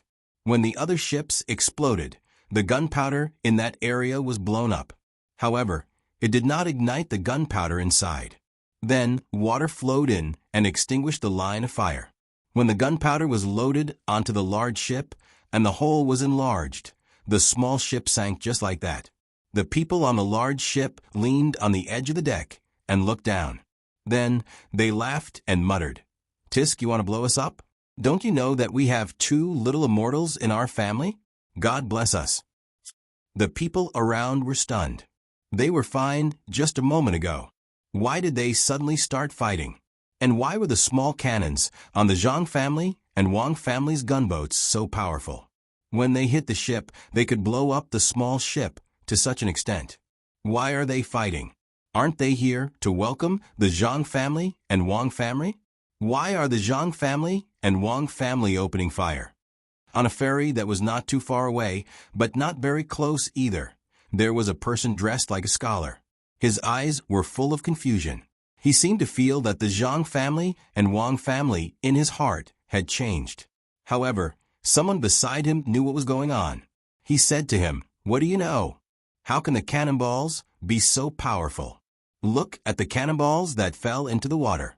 Why didn't they land on the ship? Welcome? The small ship must be carrying something that can explode."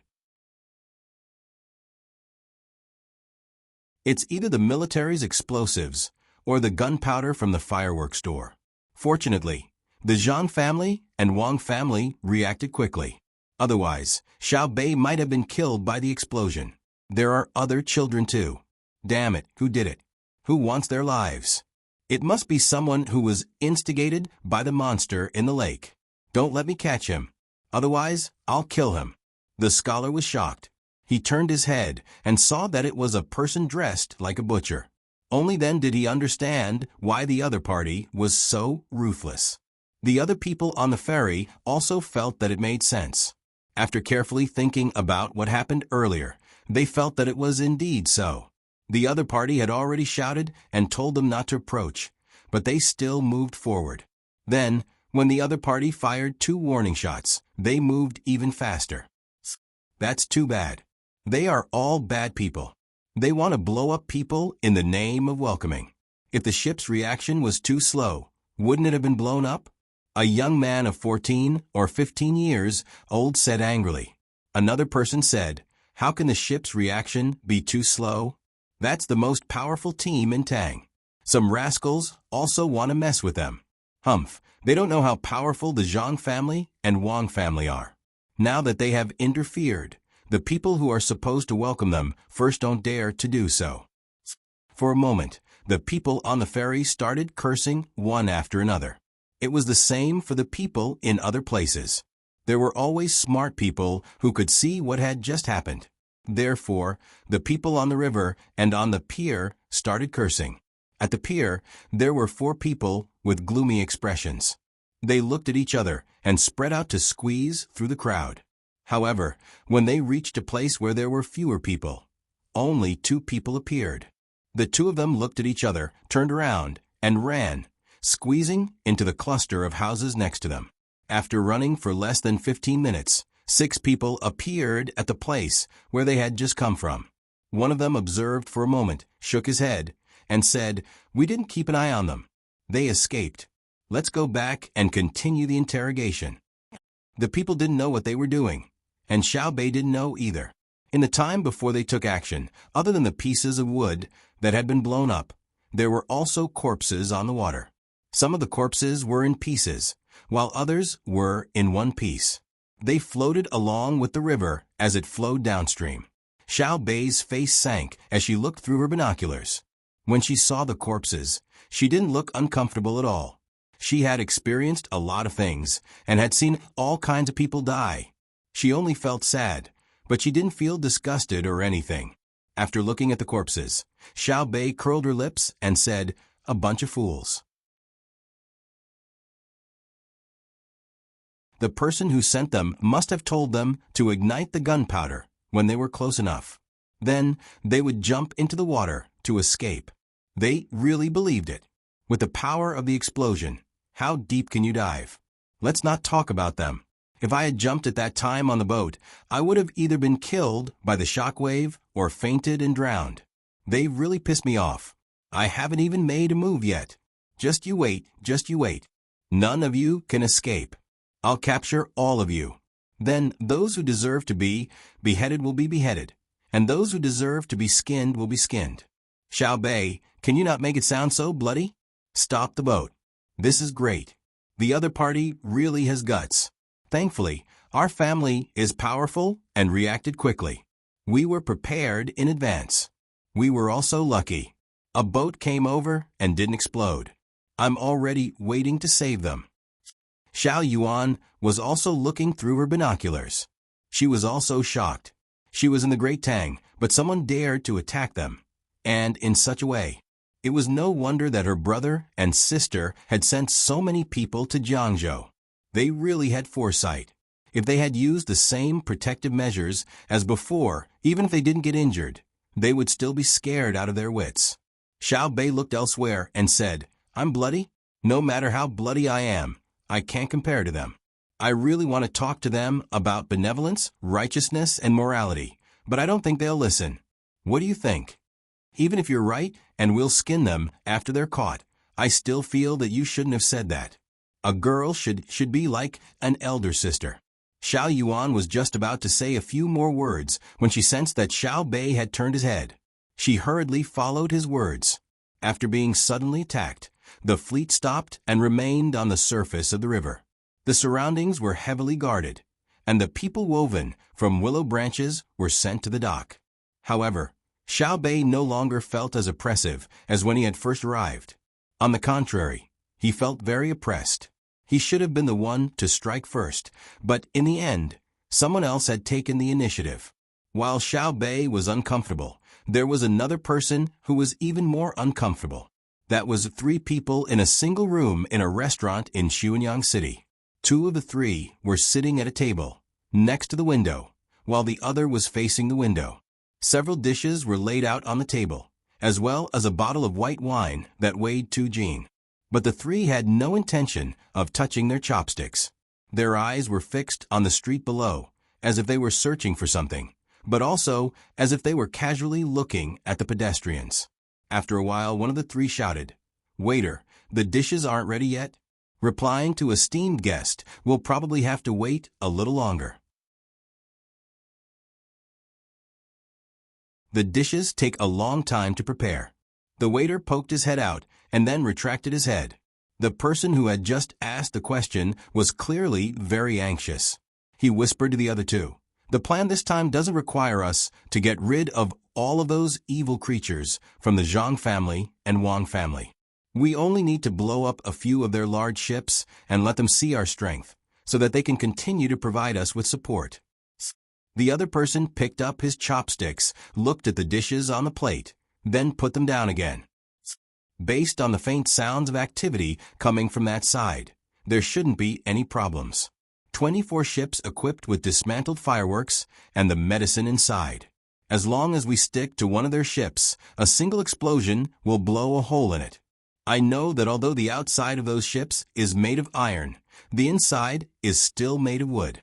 It's not easy to make a ship that's made entirely of iron. Only small ships can be made of iron. I admit that their technology is formidable, and they're also smart. They can actually make iron ships float on the water. But so what? They can't hide even if they want to. The person who spoke earlier grinned, revealing a mouthful of big yellow teeth. He grabbed half of a cut chicken on the table with his hand and tore off a large piece. He casually chewed twice and swallowed, then said, "It's best to blow up those little bastards from the Zhang family and Wang family directly. I want to see what they can do then." That's right. The person who spoke earlier agreed. The 3 people fell silent for a moment and looked down at the street below. After a while, they asked the waiter again for the dishes. After getting the same answer, the person who hadn't spoken earlier said, "I'm afraid this matter is troublesome. There are 2 points. First, if we really blow up Xiao Bei and the others, the entire docks and people on the river will be taken care of. Our people won't be able to send the news here. Second, it's useless. Our people have been discovered and are now hiding. No matter which point it is, it's dangerous for us. Let's wait a little longer. If it really doesn't work, we'll leave here. That can't be, right? Our people have been hiding in the crowd this entire time, and what's even more impossible is that the explosion didn't hit anyone. The people we sent out have all smoked cigarettes. For cigarettes, they're willing to do anything. The person who spoke at the very beginning spoke somewhat unconfidently. He was also afraid that if they encountered this sort of situation, then the three of them would be in danger.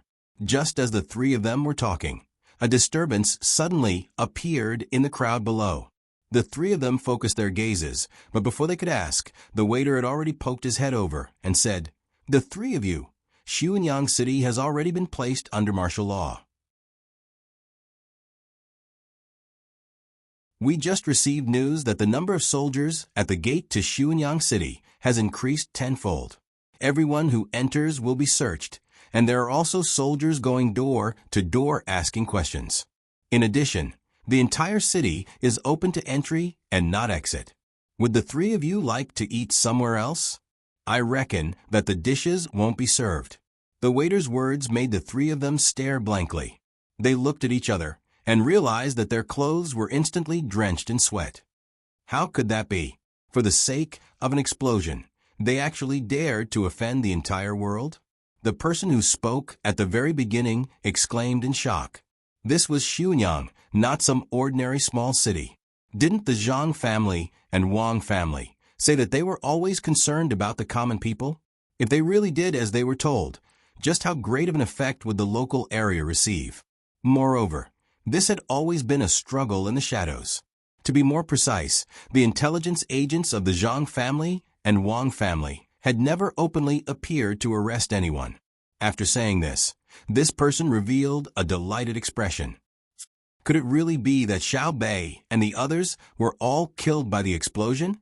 Otherwise, why would the Zhang family and Wang family put on such a display? Fine, are we going to withdraw or not? The other two people prepared to stand up. Just at this moment, another waiter ran up from below, leading a person with a dusty face. The moment he entered, he said, "The dishes are here. They've been directly delivered." The three of them simultaneously turned their heads and asked in unison, "How was it?" The waiter shook his head and shook his head. After taking a few deep breaths, he said, "It's over. We were all killed. Before we could even touch their ship, we were blown up by their cannons. One of them managed to get past with great difficulty, but in the end, it sank on its own and didn't explode. Of the four of us, I don't know where the other two went, while the other one split up with me. This place is dangerous." What? Didn't explode? 24 ships, but not a single one was blown up? Did they open fire? Could it be that your ships didn't put up a welcoming banner? One of them asked in shock. We did, but they used a loudspeaker to shout for us to stop.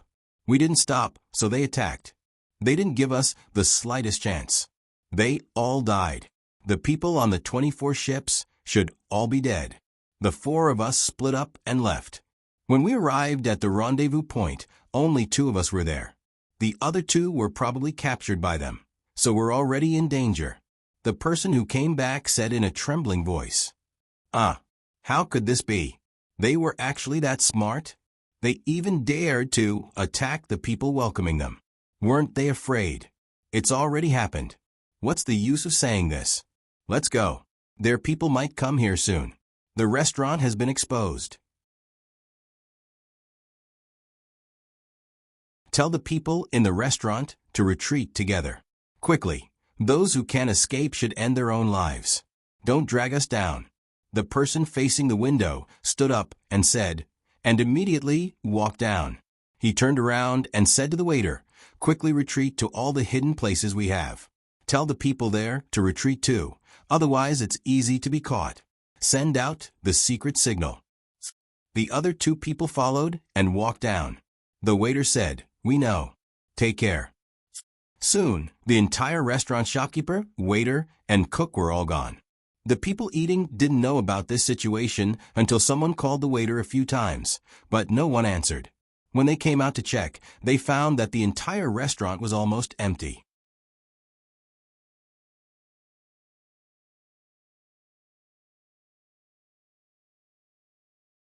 Chapter 1064. Humph. Do you really think we don't dare to make any big moves? That's a fool. The explosion has already reached my head, so why would I care about the people's livelihood? I believe that the common people will also support us. On the boat stopped on the river, Xiao Bei had someone cut half a watermelon. As he ate it with a spoon, he angrily spoke. Xiao Yuan, on the other hand, was using a toothpick to stick the watermelon that had been cut into small pieces. Looking at Xiao Bei's eating manners, he shook his head and said, "Xiao Bei, aren't you afraid that you'll get fat while eating with all your might while being angry? Can eating watermelon make people fat? Unless you take the sugar out of the watermelon and specifically eat it." Xiao Yuan, do you think that if Big Brother and Big Sister knew that we ordered a lockdown on Xuanyang, they would scold us? Xiao Bei stopped eating and worriedly asked. Xiao Yuan continued to shake his head. They probably won't. Isn't it just affecting the people's livelihood? Besides, we came up with this idea together. Even if they want to scold us, they'll scold all of us. You don't need to be afraid. I hope so. Xiao Bei was still unsure, so he took another spoon of watermelon and ate it. Sealing off Xuanyang and conducting house-to-house searches had been their orders, so everyone present had to listen to them. Unless a new order came from Zhang Xiaobao's side, no one was allowed to disobey the orders of Xiao Bei and the others. Those who hesitated or resisted were executed on the spot. Zhang Xiaobao and Wang had very boldly given their younger brother and sister this authority. They were confident that their younger brother and sister would definitely make good use of it. Although there was a telegram, at this crucial moment, every second was crucial. Because after Xiao Bei's group had been bombed, they had begun a series of actions, having the troops in the city begin to move. Of course, doing this would cause great damage to Xuanyang. Besides economic damage, there was also psychological damage, causing everyone to panic. Xiao Bei's group was gambling that the majority of the common people of the Great Tang would favor them and cooperate. But they had no confidence. They had already sent a telegram to Hangzhou, but they had not expected the degree to which the common people of Xuanyang would favor them. When the people conducting the search went from house to house, the people naturally wanted to know the reason. When they heard that Xiao Bei's ship was almost blown up, the people were even angrier than the people conducting the search. One by one, they walked out of their houses and helped the people who were searching the area to introduce the people who lived in this area, who came later, what their surname was, who was usually in the family, who was often mysterious, and so on. One by one, the citizens walked out of their homes. Not only did they help the people who were searching by knocking on their neighbors' doors, but there were also people who spontaneously organized themselves and stood at the foot of the city walls. They were a few steps away from each other and stood at the foot of the city walls. They did not give anyone a chance to climb over the city walls or crawl out through the hidden dog holes. According to the order of the lockdown, only people were allowed to enter and not leave. The commoners were about to go crazy from anger. Someone actually dared to lay a hand on Xiao Bei and the others. How preposterous. When they heard that Xiao Bei was coming over, they had been looking forward to it again and again. Everyone knew that when the people from the Zhang and Wang families arrived, no matter where they went, they would immediately come up with ideas. Moreover, they would come up with good ideas based on the local conditions and circumstances. Thus, the lives of the local commoners would be much better than before. If they were willing to become local officials, then the commoners would be itching to personally organize a group and snatch them away. Thus, if Xiao Bei and the others came to Xuanyang, it would naturally be beneficial to their own Xuanyang. But now, before they even reached the shore, someone had gone to blow up the boat. Although no one had been injured, if Xiao Bei and the other children were scared off and blown away, who would come up with ideas to raise the standard of living in Xuanyang? This was what the commoners of Xuanyang City were thinking, and then the entire city began to mobilize. Needless to say, with the help of the people searching the area really did manage to capture quite a few members of that organization, and were now investigating further. While Xuanyang was carrying out the entire search, Zhang Xiaobao in Hangzhou also received the news. In the past 2 days, he had been fishing with Wang Ju. They had changed many places, and according to the different environments and types of fish, he had switched out all sorts of fishing tools. Wang Ju was truly dazzled by all this. She couldn't understand just how her grandson had managed to learn all these skills. There was a limit to one's strength, and no matter how smart one was, learning this and that would always take some time. But this grandson of hers truly knew too many things.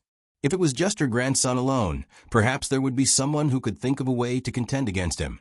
But with her granddaughter-in-law, it made one feel utterly powerless when facing the two of them. Taking one person alone was already very formidable, but it was still possible to find a few flaws. But when the two of them were together, they seemed to be perfect and unassailable. When one person made a decision, the other person would always voice out a different opinion. Then they would discuss, supplement, or improve, and thus arrive at a result.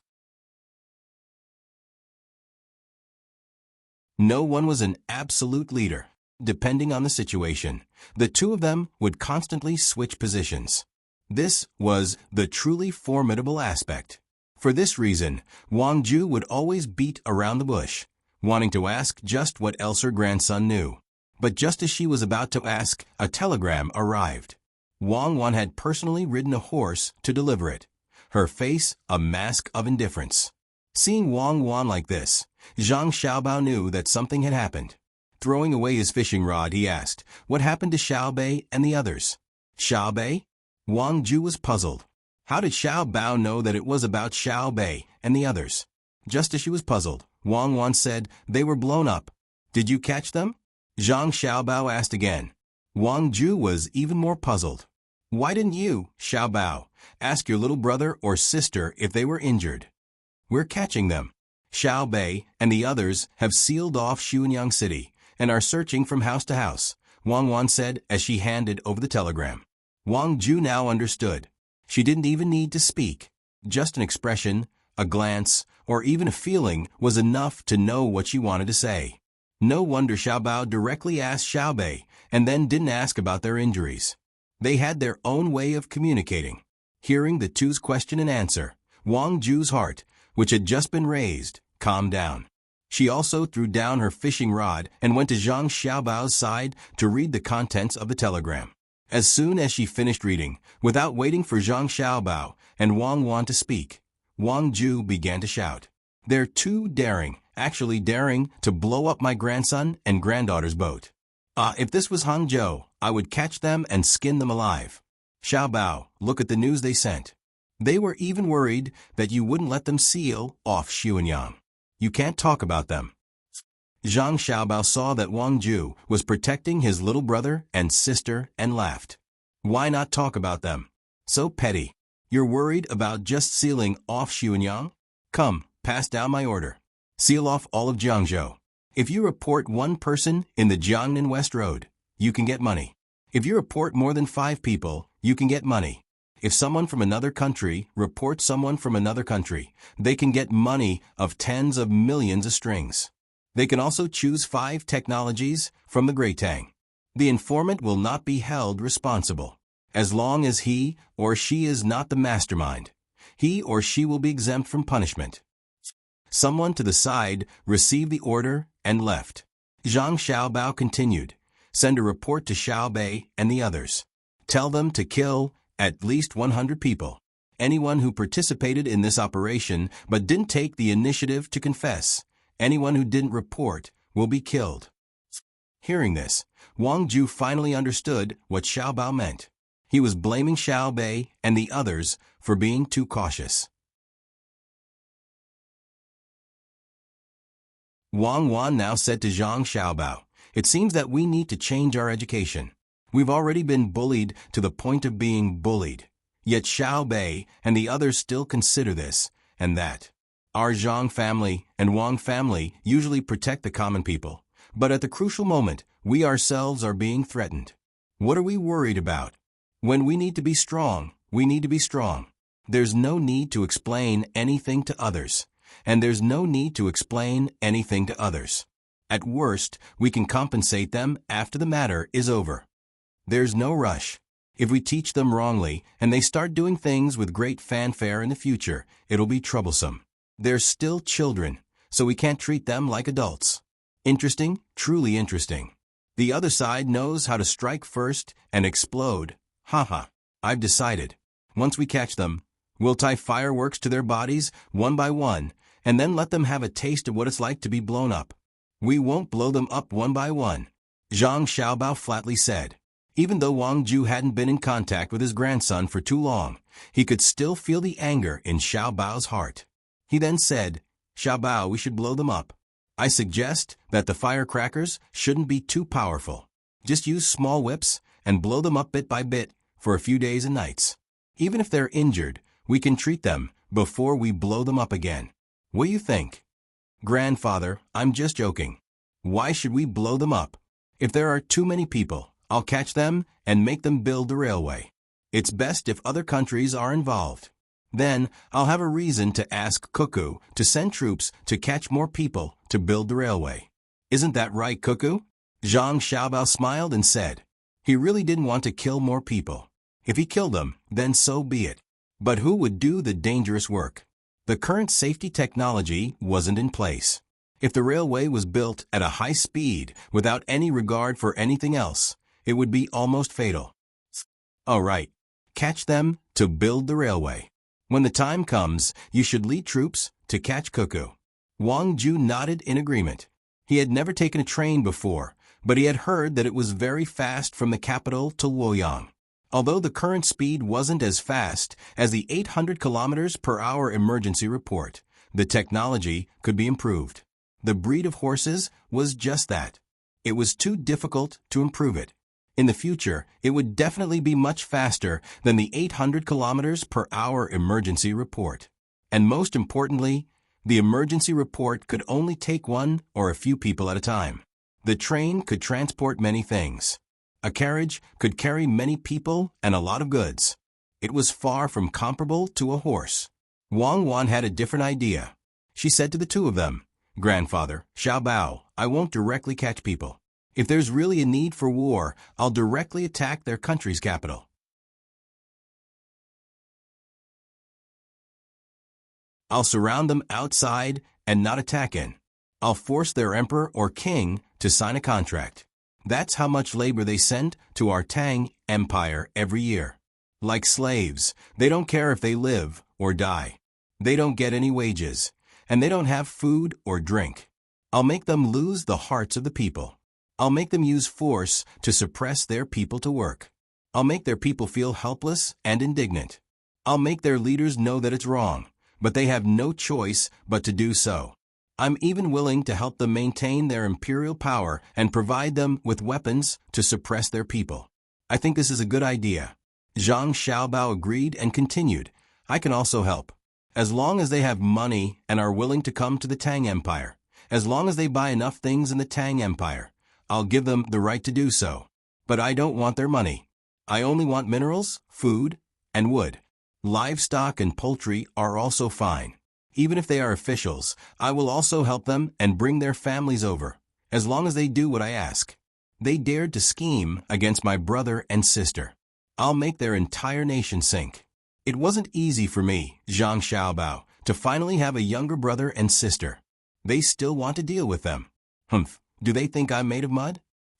Hearing the two of them speak, Wang Ju couldn't help but shiver. Killing people was just a matter of nodding their heads. Her grandson and granddaughter-in-law actually wanted to torture people nonstop.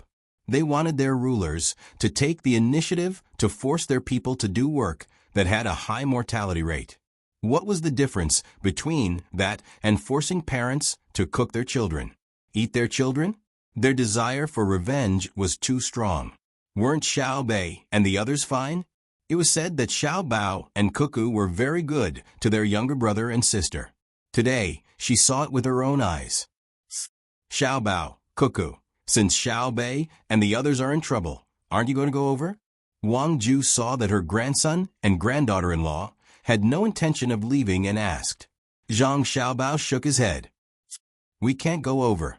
Xiao Bei and the others have already gone, so let them take care of them.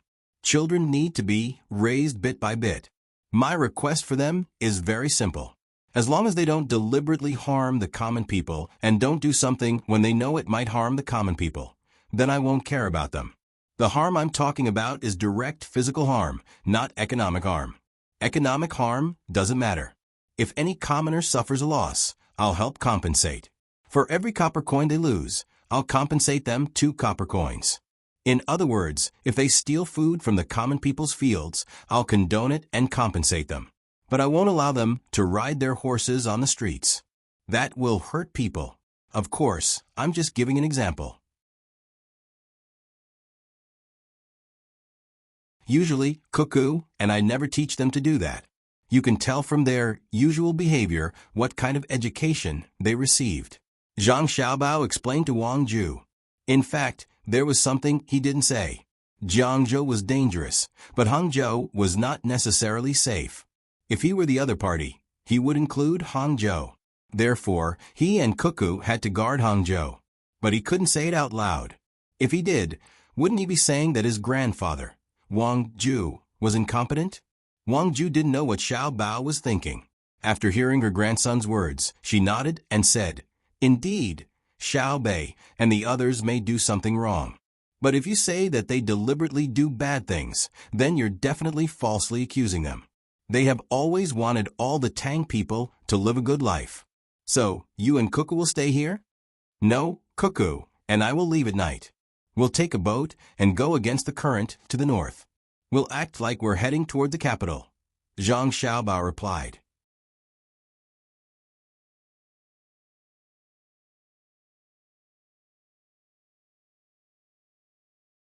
Chapter 1065. Zhang Xiaobao didn't tell Wang Ju what he was going to do. Even the inner courtyard of the Wang family didn't know what Zhang Xiaobao was going to do, let alone Wang Ju. Only a small part of the inner courtyard of the Zhang family knew, but they kept their mouths shut.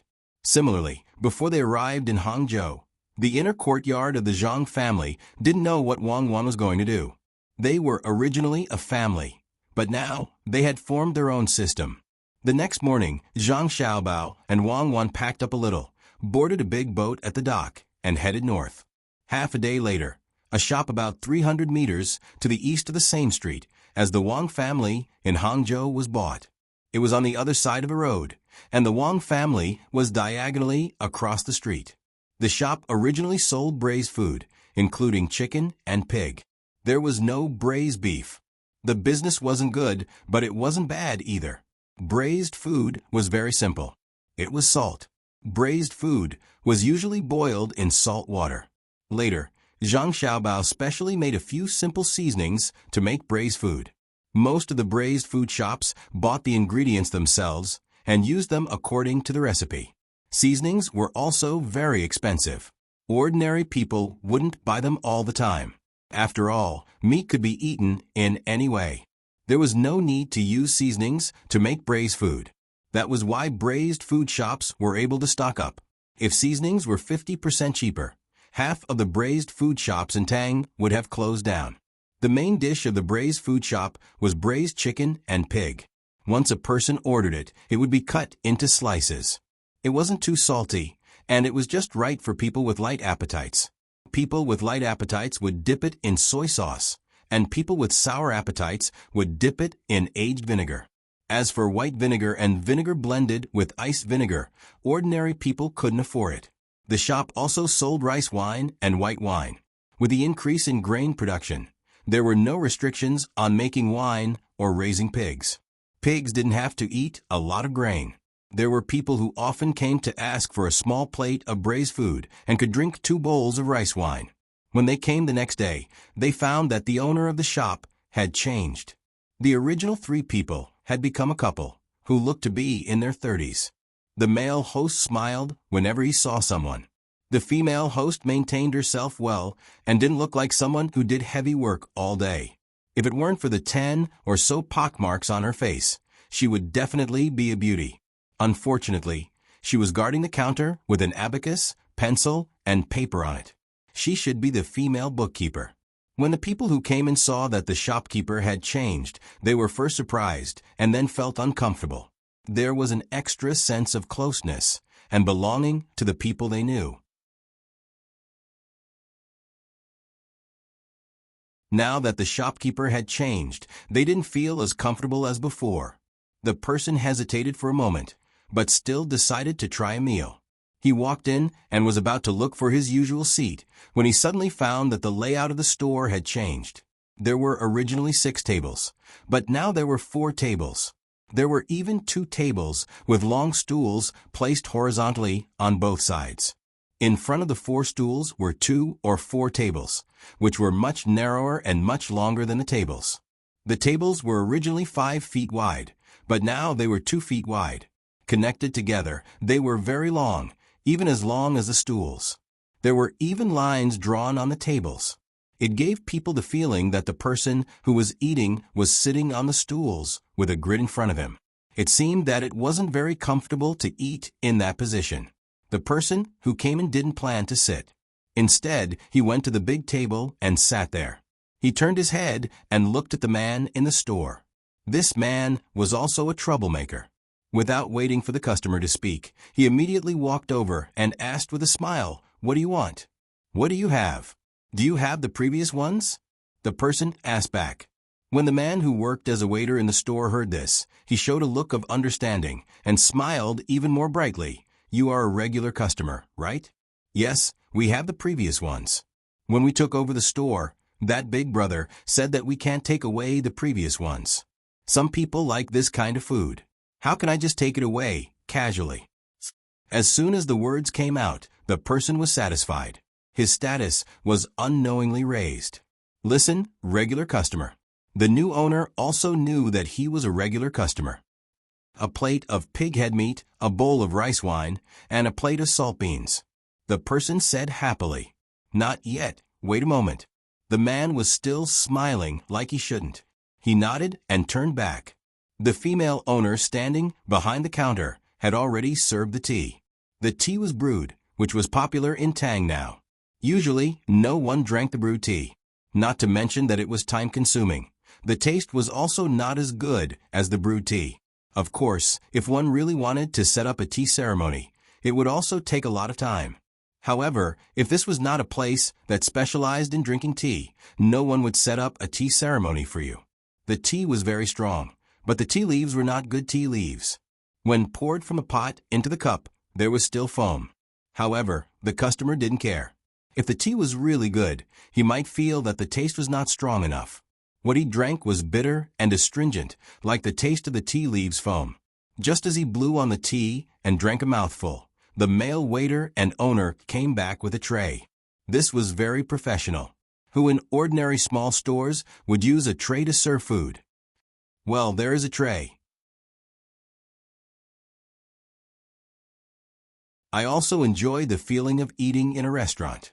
In the past, I usually ate in the wind-riding pavilion near the lake. Only then could I enjoy this treatment. You also have it here, huh? The customer saw the tray and said with satisfaction, "Io, you are Brother Chow, right?" The man who put the dishes on the table was stunned and asked, "How did you know?" The person who was called Brother Chow was surprised. "How could I not know? The original big brother told me more than 3 times that there was a person called Chow Chow who always came to eat. Every time he came, he would talk about the wind-riding pavilion. Moreover, he recited a poem there. Although it was only 1 line, the mood was extraordinary. What was it called again? Oh, it was called The Rising and Falling Tides, Brother Chow. Hee hee." The waiter chuckled and appeared to be even more intimate. When Chow Chow heard this, he shook his head helplessly and said, "You didn't forget to mock me before you left for such a trivial matter."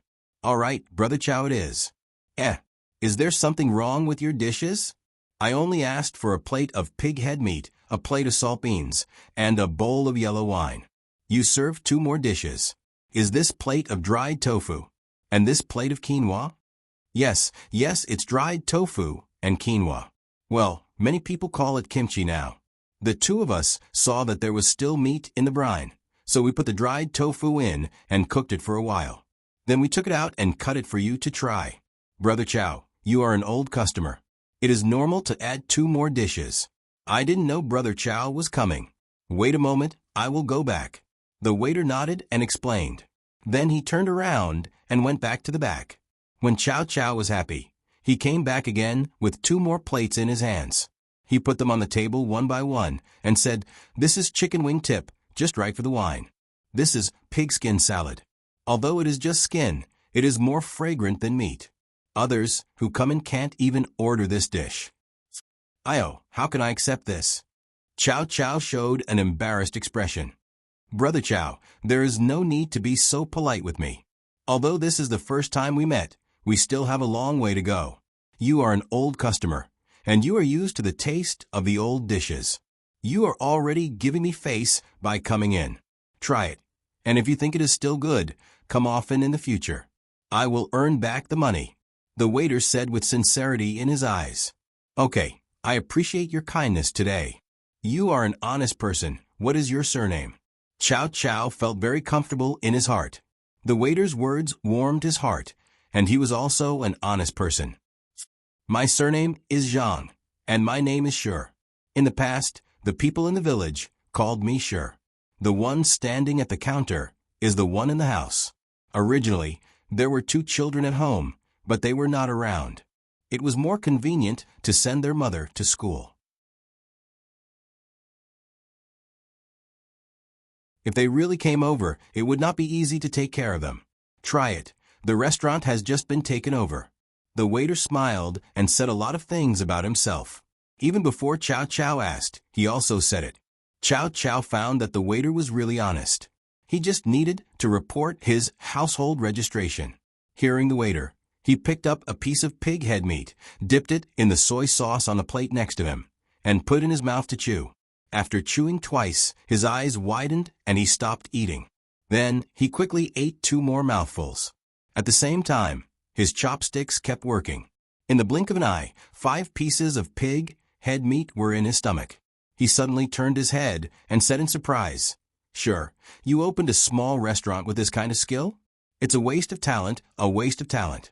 To be honest, this plate of pig head meat is not expensive for 20 copper coins." "How can that be? It's still the same price as before, 11 copper coins."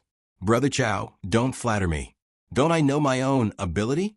It's good that you can eat." The waiter, Zhang Shi, rubbed his hands embarrassedly and said, "It's more than eating. That's good, I didn't lie to you. Alas, it's a pity. If you really go to a restaurant, I won't be able to eat. With your skill, I will come here often in the future.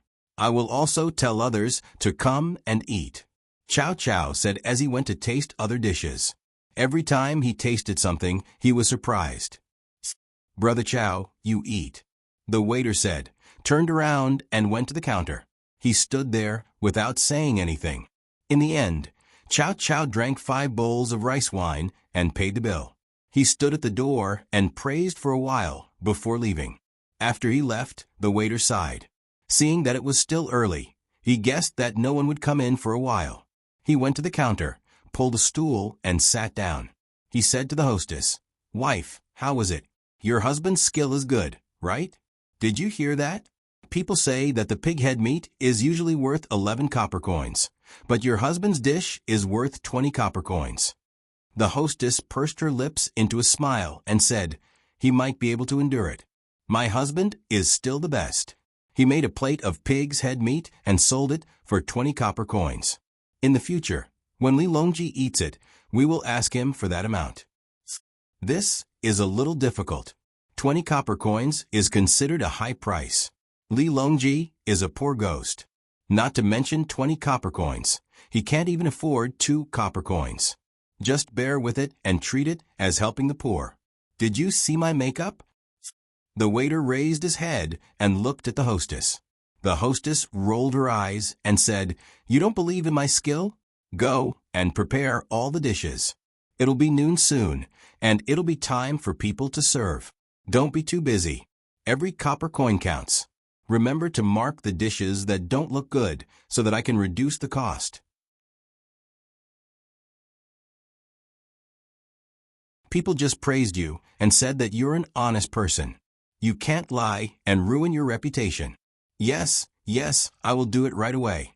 Quick, it will be ready in a while. I can't help it. I am like this. I have good skills, and I am an honest person. I will never lie. I am born to be bullied, and I will be bullied for the rest of my life." The waiter walked to the back of the kitchen while talking. The hostess asked, "Who are you talking about?" Customer: "Am I not a waiter?" "I am a waiter, but I have to create opportunities for others. Do you think it is easy for me?" The waiter said and disappeared behind the door. You're tuning in to the Echo Reads YouTube channel. Don't forget to subscribe and join us on this journey to catch the most captivating stories.